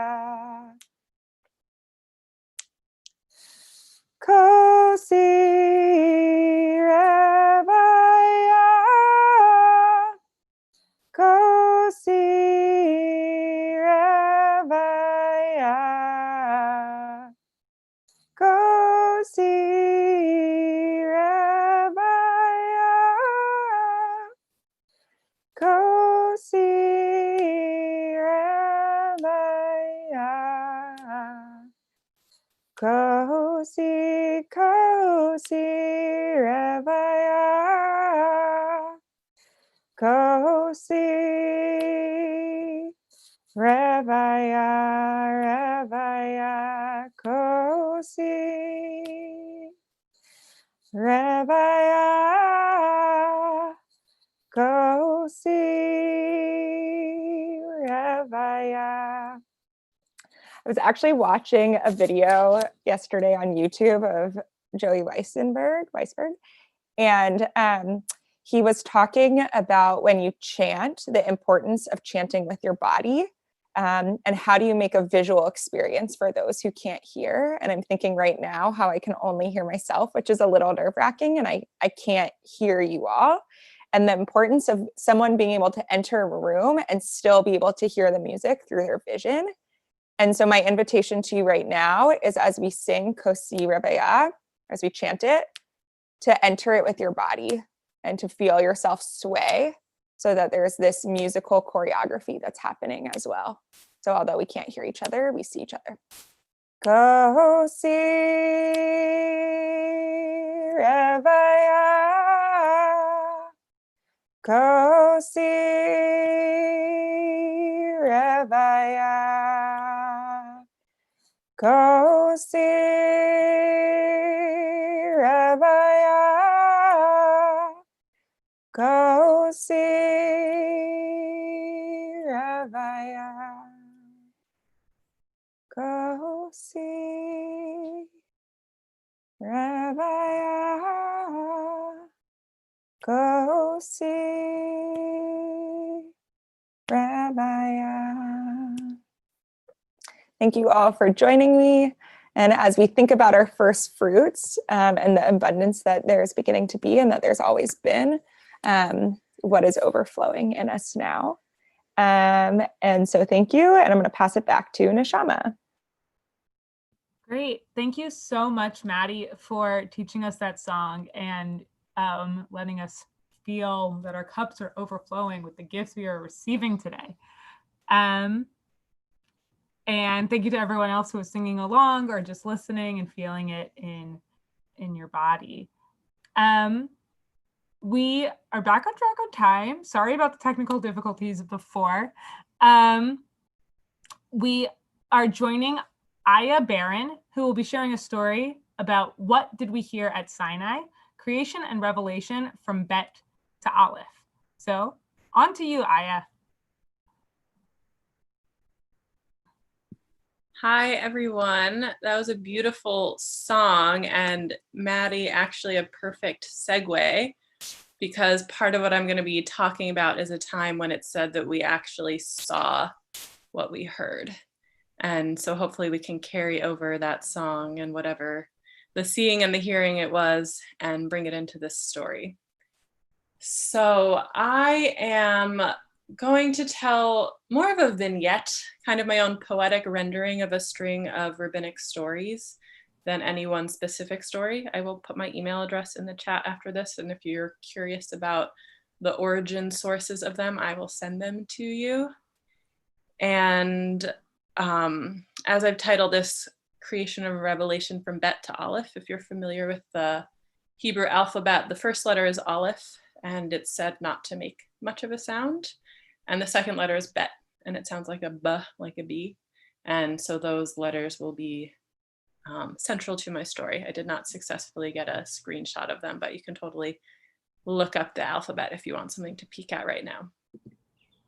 So with that, enter into Revelation and Creation with me from Bet to Aleph. In the book of Exodus, when the Torah is given, it is said, all the people witnessed the thunder and lightning, the blare of the horn and the mountain smoking. And when the people saw it, they fell back and stood at a distance. We saw thunder. We saw the blast of the horn. We saw that which we usually heard. What does it mean to see this? What sound flooded our vision? I will take us first to what it most certainly was not. We did not see the sound of the Bet. The Bet has been reserved for creation. As it says in Bereshit Rabbah, collection of Midrash, the Bet, letter number 2, the Torah's first whispers, Bereshit bara Elohim, in the beginning of God's creation. But what was the word? What was the world? Why was the world created with a Bet? Some say it's because the Bet, if you see it, it's closed on all sides, but opened in the front. So it's trickling forward and no one could ask of it what's beneath it, what's above it, what's before it. It kept us from speculating on anything that came before. Why with a Bet? Because Bet is an expression of bracha, of blessing. The Midrash goes on, of course, to explore why the world was not created with the letter that came before it, the Aleph. First, it connects Aleph with aror, the word for cursing. Midrash goes on to say that, of course, Aleph thought this was unfair. And Aleph cried out in injustice before Spirit, exclaiming, they were the first of the letters and they ought initiate creation. Spirit answered, the world of creation only came to be due to the merit of Torah. And tomorrow, the curious word tomorrow appears in this Midrash, I will come to give Torah at Sinai, and I'm going to open at first instance only with you. It says in the Torah, at the Revelation, in the book of Exodus, Anochi, Aleph, I am Yah, your God. And so I'll fast us forward, maybe I'll bring us backwards, and maybe for Revelation we step outside of time altogether. It's Revelation, we ascend Sinai. Some say to receive Torah, others say to experience that which precedes Torah, Revelation. It is true, Torah creates and contains a blueprint for creation. It's also said this in text. Something must then have come before the Bet of Bereshit, and it is only natural that this must have been Aleph. So I'll bring us now to Shemot Rabbah, the book of stories about Exodus. When God gave the Torah, no bird twittered, no fowl flew, no ox moved, none of the Ophanim stirred a wing. The seraphim did not say, holy, holy, kadosh, kadosh. The sea did not roar, the creatures did not speak. The entire world was hushed into silence, and then the voice went forth, I am Yah, your God, Anochi. So for some people, it's said that the entire Torah was revealed on Sinai. And for others, and what feels true to me and true to how we play together in the Jaffe world, it might have just been Revelation itself, and the Torah might have been what came after that. And so Rabbi Mendel Rimanoff teaches about this. He says, it's possible that we heard nothing from the mouth of Spirit on Sinai other than the letter Aleph of that first utterance, Anochi, I am Yah, your God.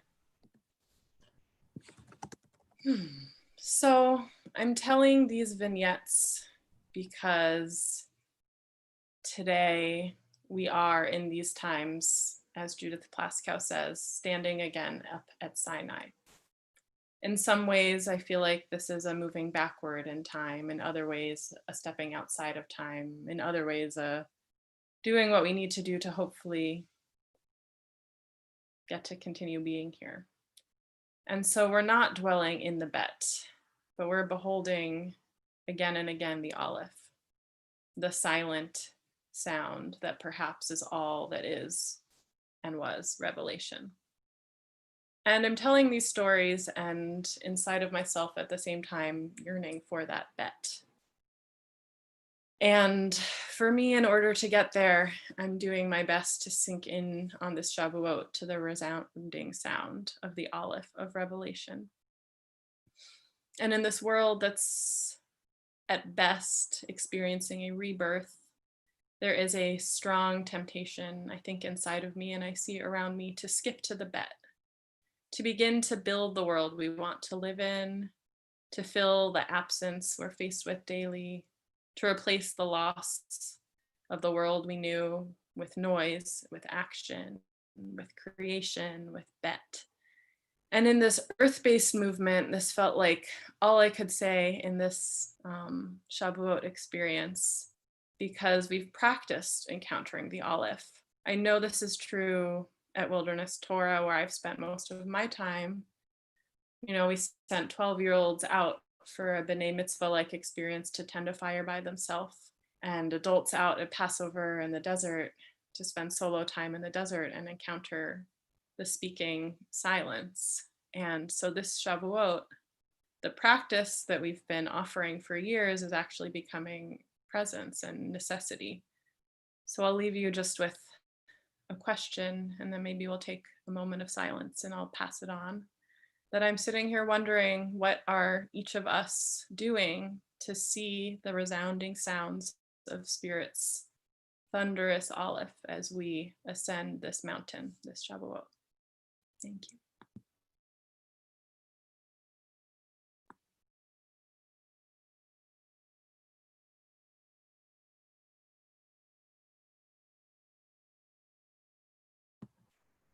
Thank you so much, Aya. That was really beautiful. And I know that it made me think a lot. And I know that there's lots of people talking in the comments about it too. So if you have more thoughts, I invite you to share them.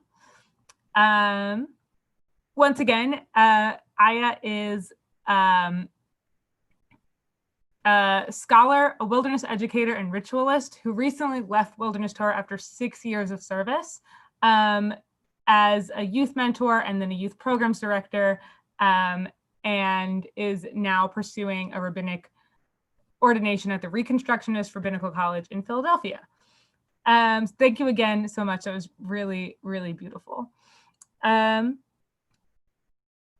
Great.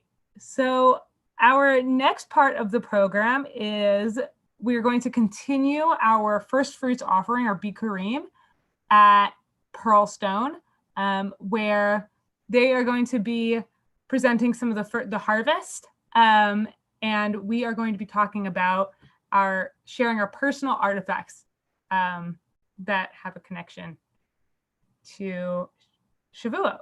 So with that, we'll pass on to Pearlstone with the continuation of our communal Bikurim. You're on.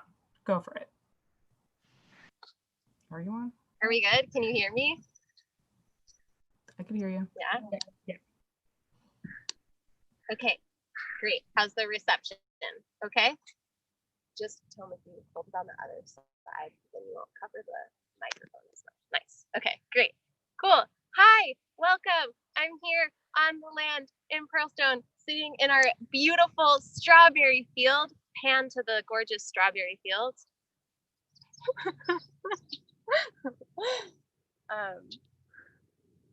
And it is alive with strawberries. I want to start by honoring the farmers who stewarded these strawberries so lovingly all winter long, and to the Piscataway and Susquehannock people who were here stewarding this land long before Pearlstone ever existed. Yeah, Aya, what you shared was really, really beautiful. Thank you so much for that wisdom. It made me think a little bit about the strawberries right here on this land, and sort of how their journey is a little bit similar to where we're at right now. So our strawberries were bursting through and getting ready to flower. And then we had a really cold spring. And some of those flowers died off. And we weren't sure what was going to happen with our strawberries this year. And then we planted so many beautiful strawberries for people to come and pick for themselves. We are the only organic you-pick strawberry in the state of Maryland. But our strawberries, survived, and they went back in a little bit, back into that cocoon during the Omer. And they don't have as many strawberries on them this year as they had in past years, but they are in fact absolutely fruiting. Here are some gorgeous strawberries. And I am always impressed and awed and honored to be on this land, especially right now, and to be celebrating our first fruits. I've had the opportunity this past week with Tom, our farmer educator, to plant out our calendar garden and some of the spaces in our educational farm. And it's made me feel very, very close to this ritual of Bikurim. So a few things that I found while I have been reading a little bit more about Bikurim and what we do. So much was already shared. It was really beautiful, and I wanted to bring in a few more things. So I was speaking with my teacher, Safia, a little bit about this ritual, and what was said by the folks at Adama is this actual, it says in the Torah, like, this is what you are to say when you bring your first fruits to the temple in ancient times. And the act of bringing your first fruits during Shavuot is also the first time we're given a physical framework for a ritual. It's not just to bring your fruits, but actually here's how you do it, and here is what you say and how you perform this ritual. And in a lot of ways, this is also the foundation for what becomes our blessings.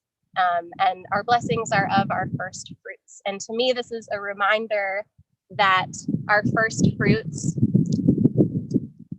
are a reflection of our relationship with the land and with the creatures and with the soil and all of the bugs, and also with the Creator, and that we are being judged in this moment on that relationship.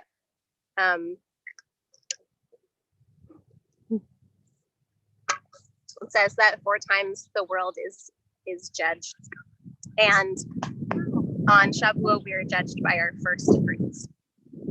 And I think this feels really powerful in this moment, to be thinking about how we have a glimpse right now into our world and our relationship with the land, and how us being at home right now has had such a profound effect on our environment and our climate. And like Aya said, one thing that's feeling really resonant for me, and I think is really important for us to reflect on, is holding that grief of this moment, and also visioning and building how we want to be when we come out of this moment, how we want to treat each other, how we want to build systems that support each other, that support our communities and the communities that we're in relationship, and that all of that work and support is in solidarity with all communities, so that we build right relationship with our land, and that we celebrate in its abundance. Yeah, the other thing I wanted to mention is that this offering of first fruits is supposed to be in community with everybody, not just our families, not just our Jewish communities, but all the people that live with us, all the people, the strangers of your land, and all of the people on the margins of society. That in fact, this strawberry field, or our fields wherever we're tending on celebrations like Shavuot, but all the time, this is our moment to be reminded that we are simply here to steward this land, but it does not belong to us. There is no ownership, and in fact, it belongs to the people who need to eat it. So that is what is sitting with me right now. And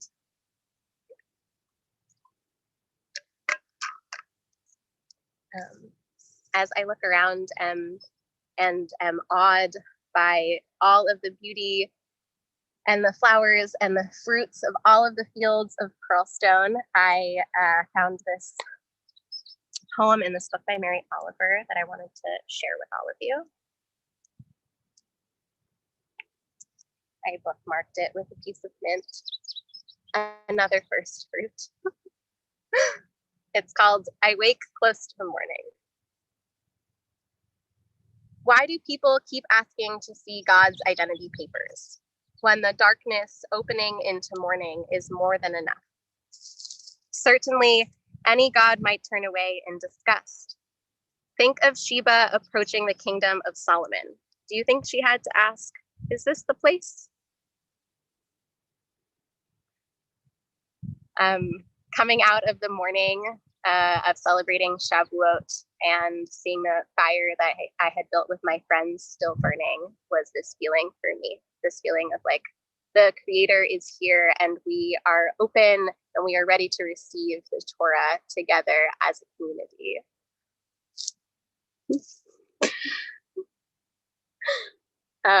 So I want to, Tom, can you check the chat to see what's coming up? I imagine that people have posted it. But I wanted to invite folks to take a few minutes to find first fruits wherever you are calling in from. So I'm in a field of strawberries, which is the first fruits of this land right now. But the first fruits have also become this beautiful ritual of being also our creative labors, something that we're making while we're at home. Maybe it is plants that you're growing in your garden. Maybe it is your child who graduated from college or who gave birth to their first child. Whatever it is, if you'd like to drop it in the chat now again, or if you would like to bring it into the screen, I want to invite people to bring their first fruits into the screen, and I want to give an offering and a blessing together. So I'll give us a couple minutes to do that. So far, people have said that Devora Bruce is asking, can we reframe the notion of judgment when giving the first fruit? Yeah, I'd love to hear a little more about that. Okay. Oh.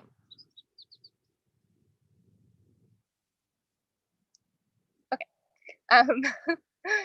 Yeah, not harsh judgment, I suppose. We can reframe it as being a moment of reflection, right? I think in English, that word can come through as like fairly harsh and challenging.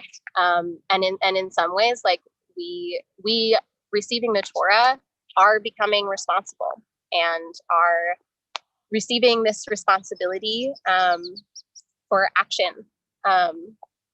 And I think that is how it resonates with me. But it also resonates as 4 moments of saying, like, it's not just me, it's like all of our community and all of us together, and that it's a moment of celebration, and a moment of deep reflection.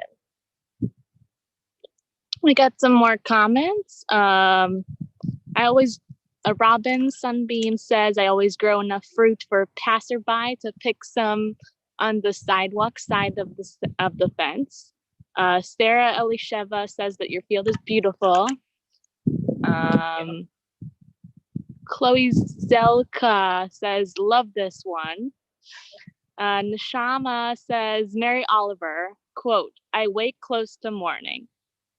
Shoshana Jedwab says, but she was quoting this, at 4 set times the world is judged. On Pesach is respect to produce. On Shavuot, in respect to the fruit of the tree. On Rosh Hashanah, all the people of the world pass before him like a division of soldier, a numerous, as it says, he who fashions the hearts of them all, who discerns all their doings. Psalms 33:15.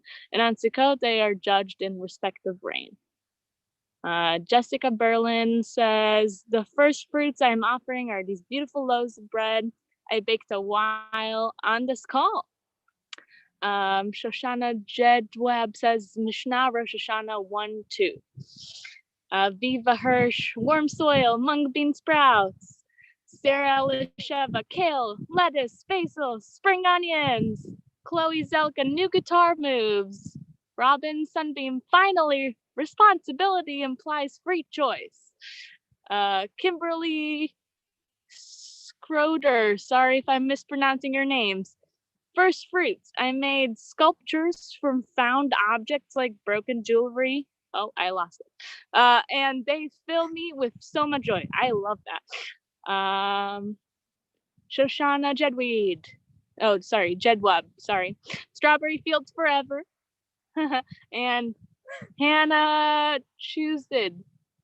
First fruits, I've taught guided meditation for decades, and Rev Shavuot led first time in local meets, outdoor hike and spiral walking face meditation. Malka Wilderness Torah, also baby strawberries on the other side of the country in California. Michael Goldberg, Tulsi tea, my first cup in a while. Rose raw feather, artichokes and peas. Rose raw feather, also mugwort. Devorah Browse, I'm drinking my first Tulsi right now too, Michael. That's it for now. Thank you for reading those so enthusiastically to me. I can't see what's in the chat. Oh, there's more. Lisa, baked challah for the first time in years. Amazing. Congratulations. Awesome. So I invite us to bring into our screen whatever first fruits that we have. I'm going to say the blessing over the fruits of the ground, and then offer an honoring blessing to all of us for Shavuot. So, Baruch atah Adonai Eloheinu melech haolam borei pri ha'adama. Oh my god, so good. This is the first time I'm eating a strawberry this season. I'll finish it later.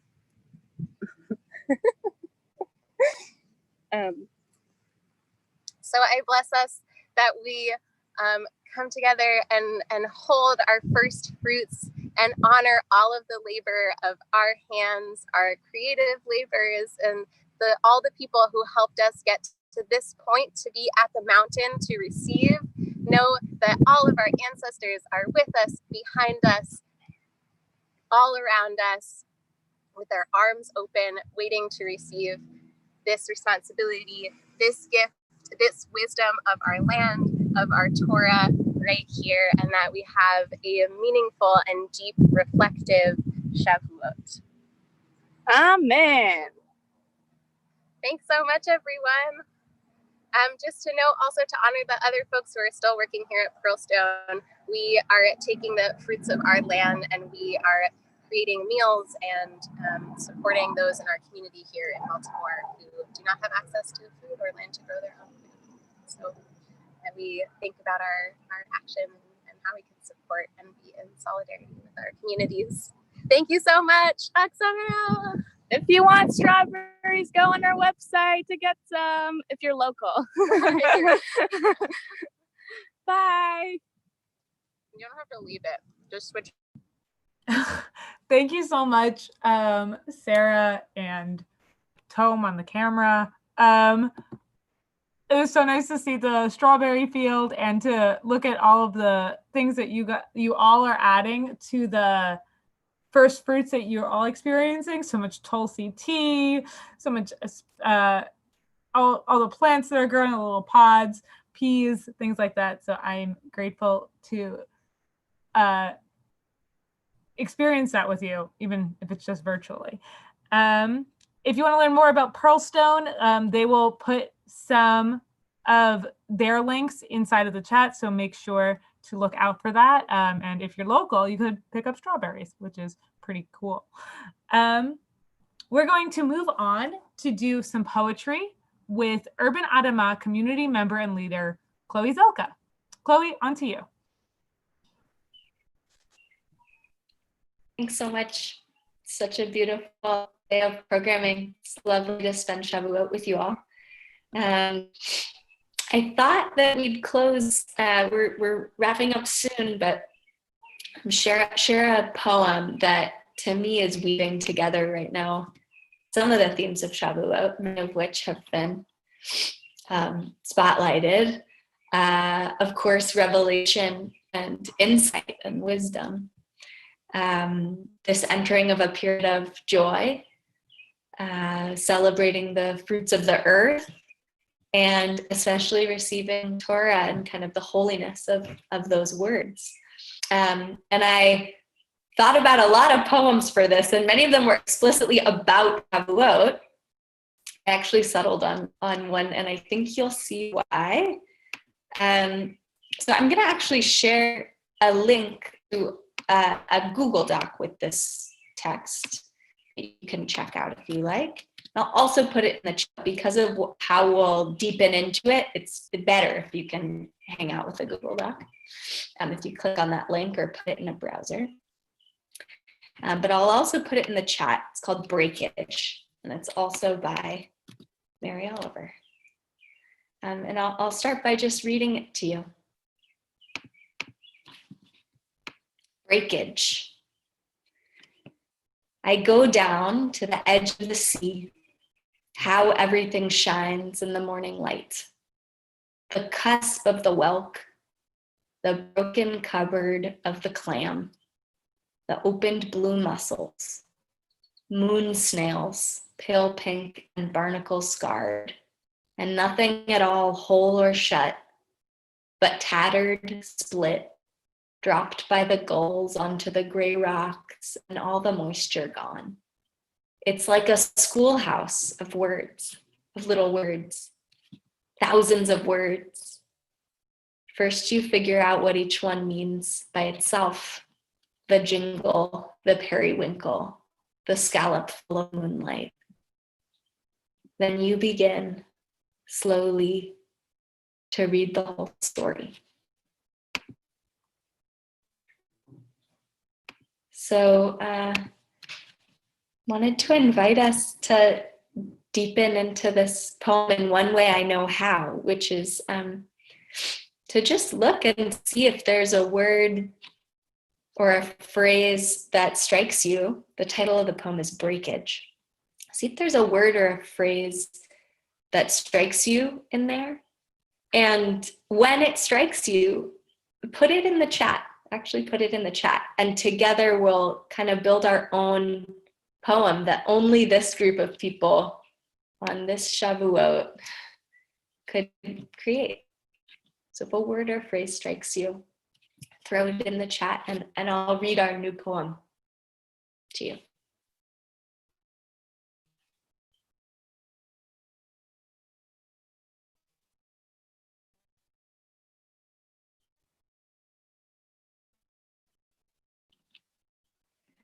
Moon snails, and nothing at all whole or shut, but tattered, split. Schoolhouse of little words, thousands of words. The opened blue muscles, moisture gone. The cusp of the whelk.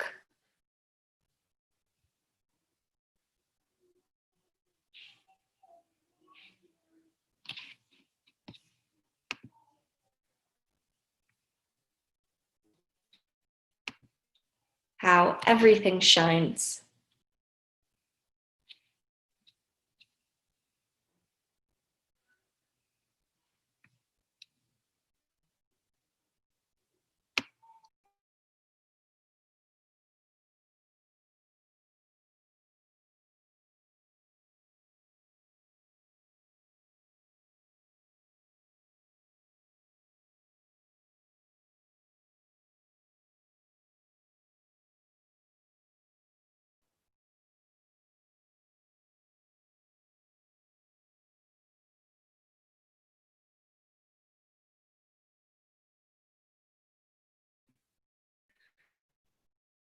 You began slowly, pale pink, burning of flames to bring anew, full of moonlight, moon snails.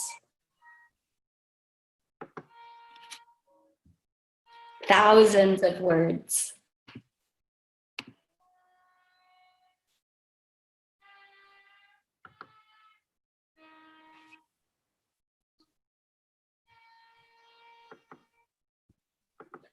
And utter silence.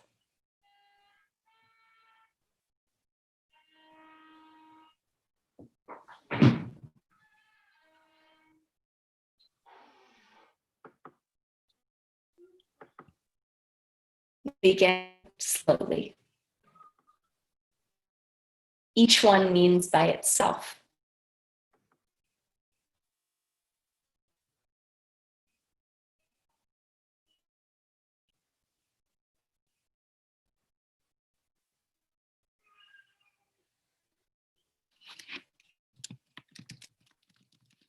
The whole story.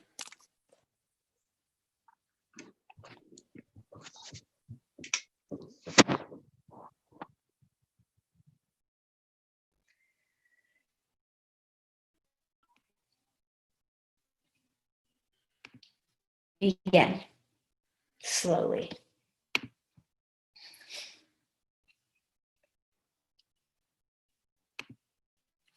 Beautiful. We just wrote a beautiful poem. Yeah, I loved this just bundling together of so much revelation, beauty, the fruits of the earth, and the joy of receiving words, receiving some holy words. Thanks so much for doing that with me, and blessings on everyone's holiday.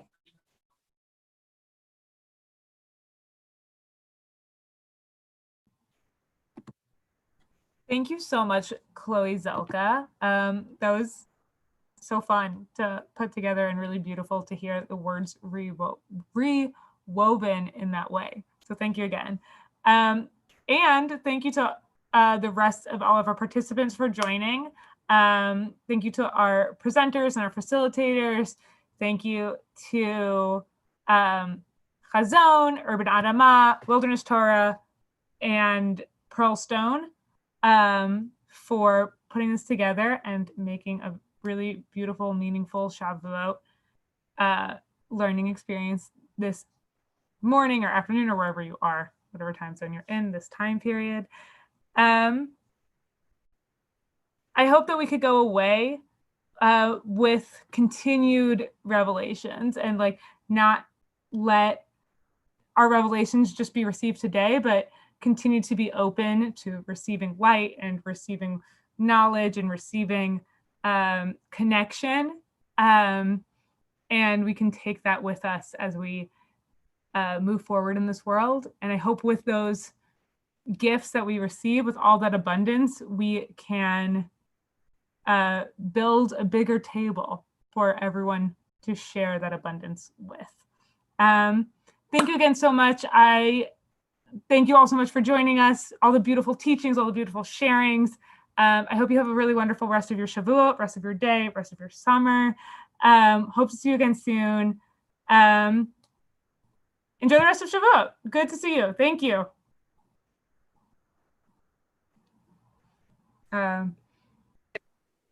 Thank you so much, everybody, for joining us today. I'm going to enable folks from being able to unmute themselves for a moment. If you have any pieces of what you've taken from this day and how you will be stepping into this portal from narrowness to expansion and this journey that we've been on together, please unmute yourself and share. We'd really love to hear.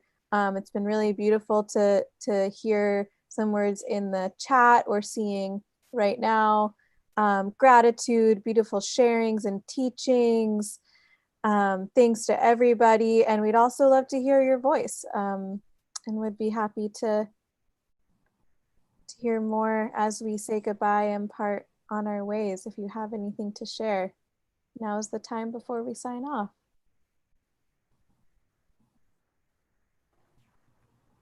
I'm just very heartened to see so many young people celebrating with all of their heart and with all of their soul, and I appreciate that so much, especially my daughter Ariel, but you know.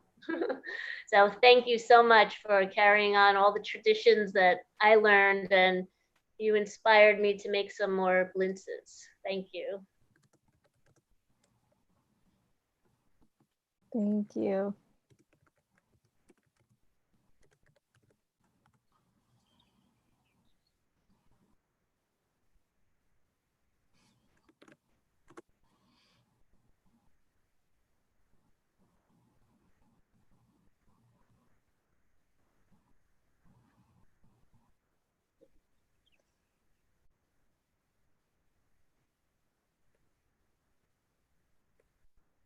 And Robin is asking, what are we saying? And the invitation is just to share. If you have anything to add to what you are feeling from today of learning, feel free. And if not, we will close out. We have time for one more. I have something to say. Beautiful, thank you. I'd like to, I guess you can't see me very well because of the poor lighting, but I'd like to say that one of my first fruits of Shavuos is doing yoga with my son several times a week. Thank you. That's a great harvest for me. I feel a year younger already. Thank you so much, Robin.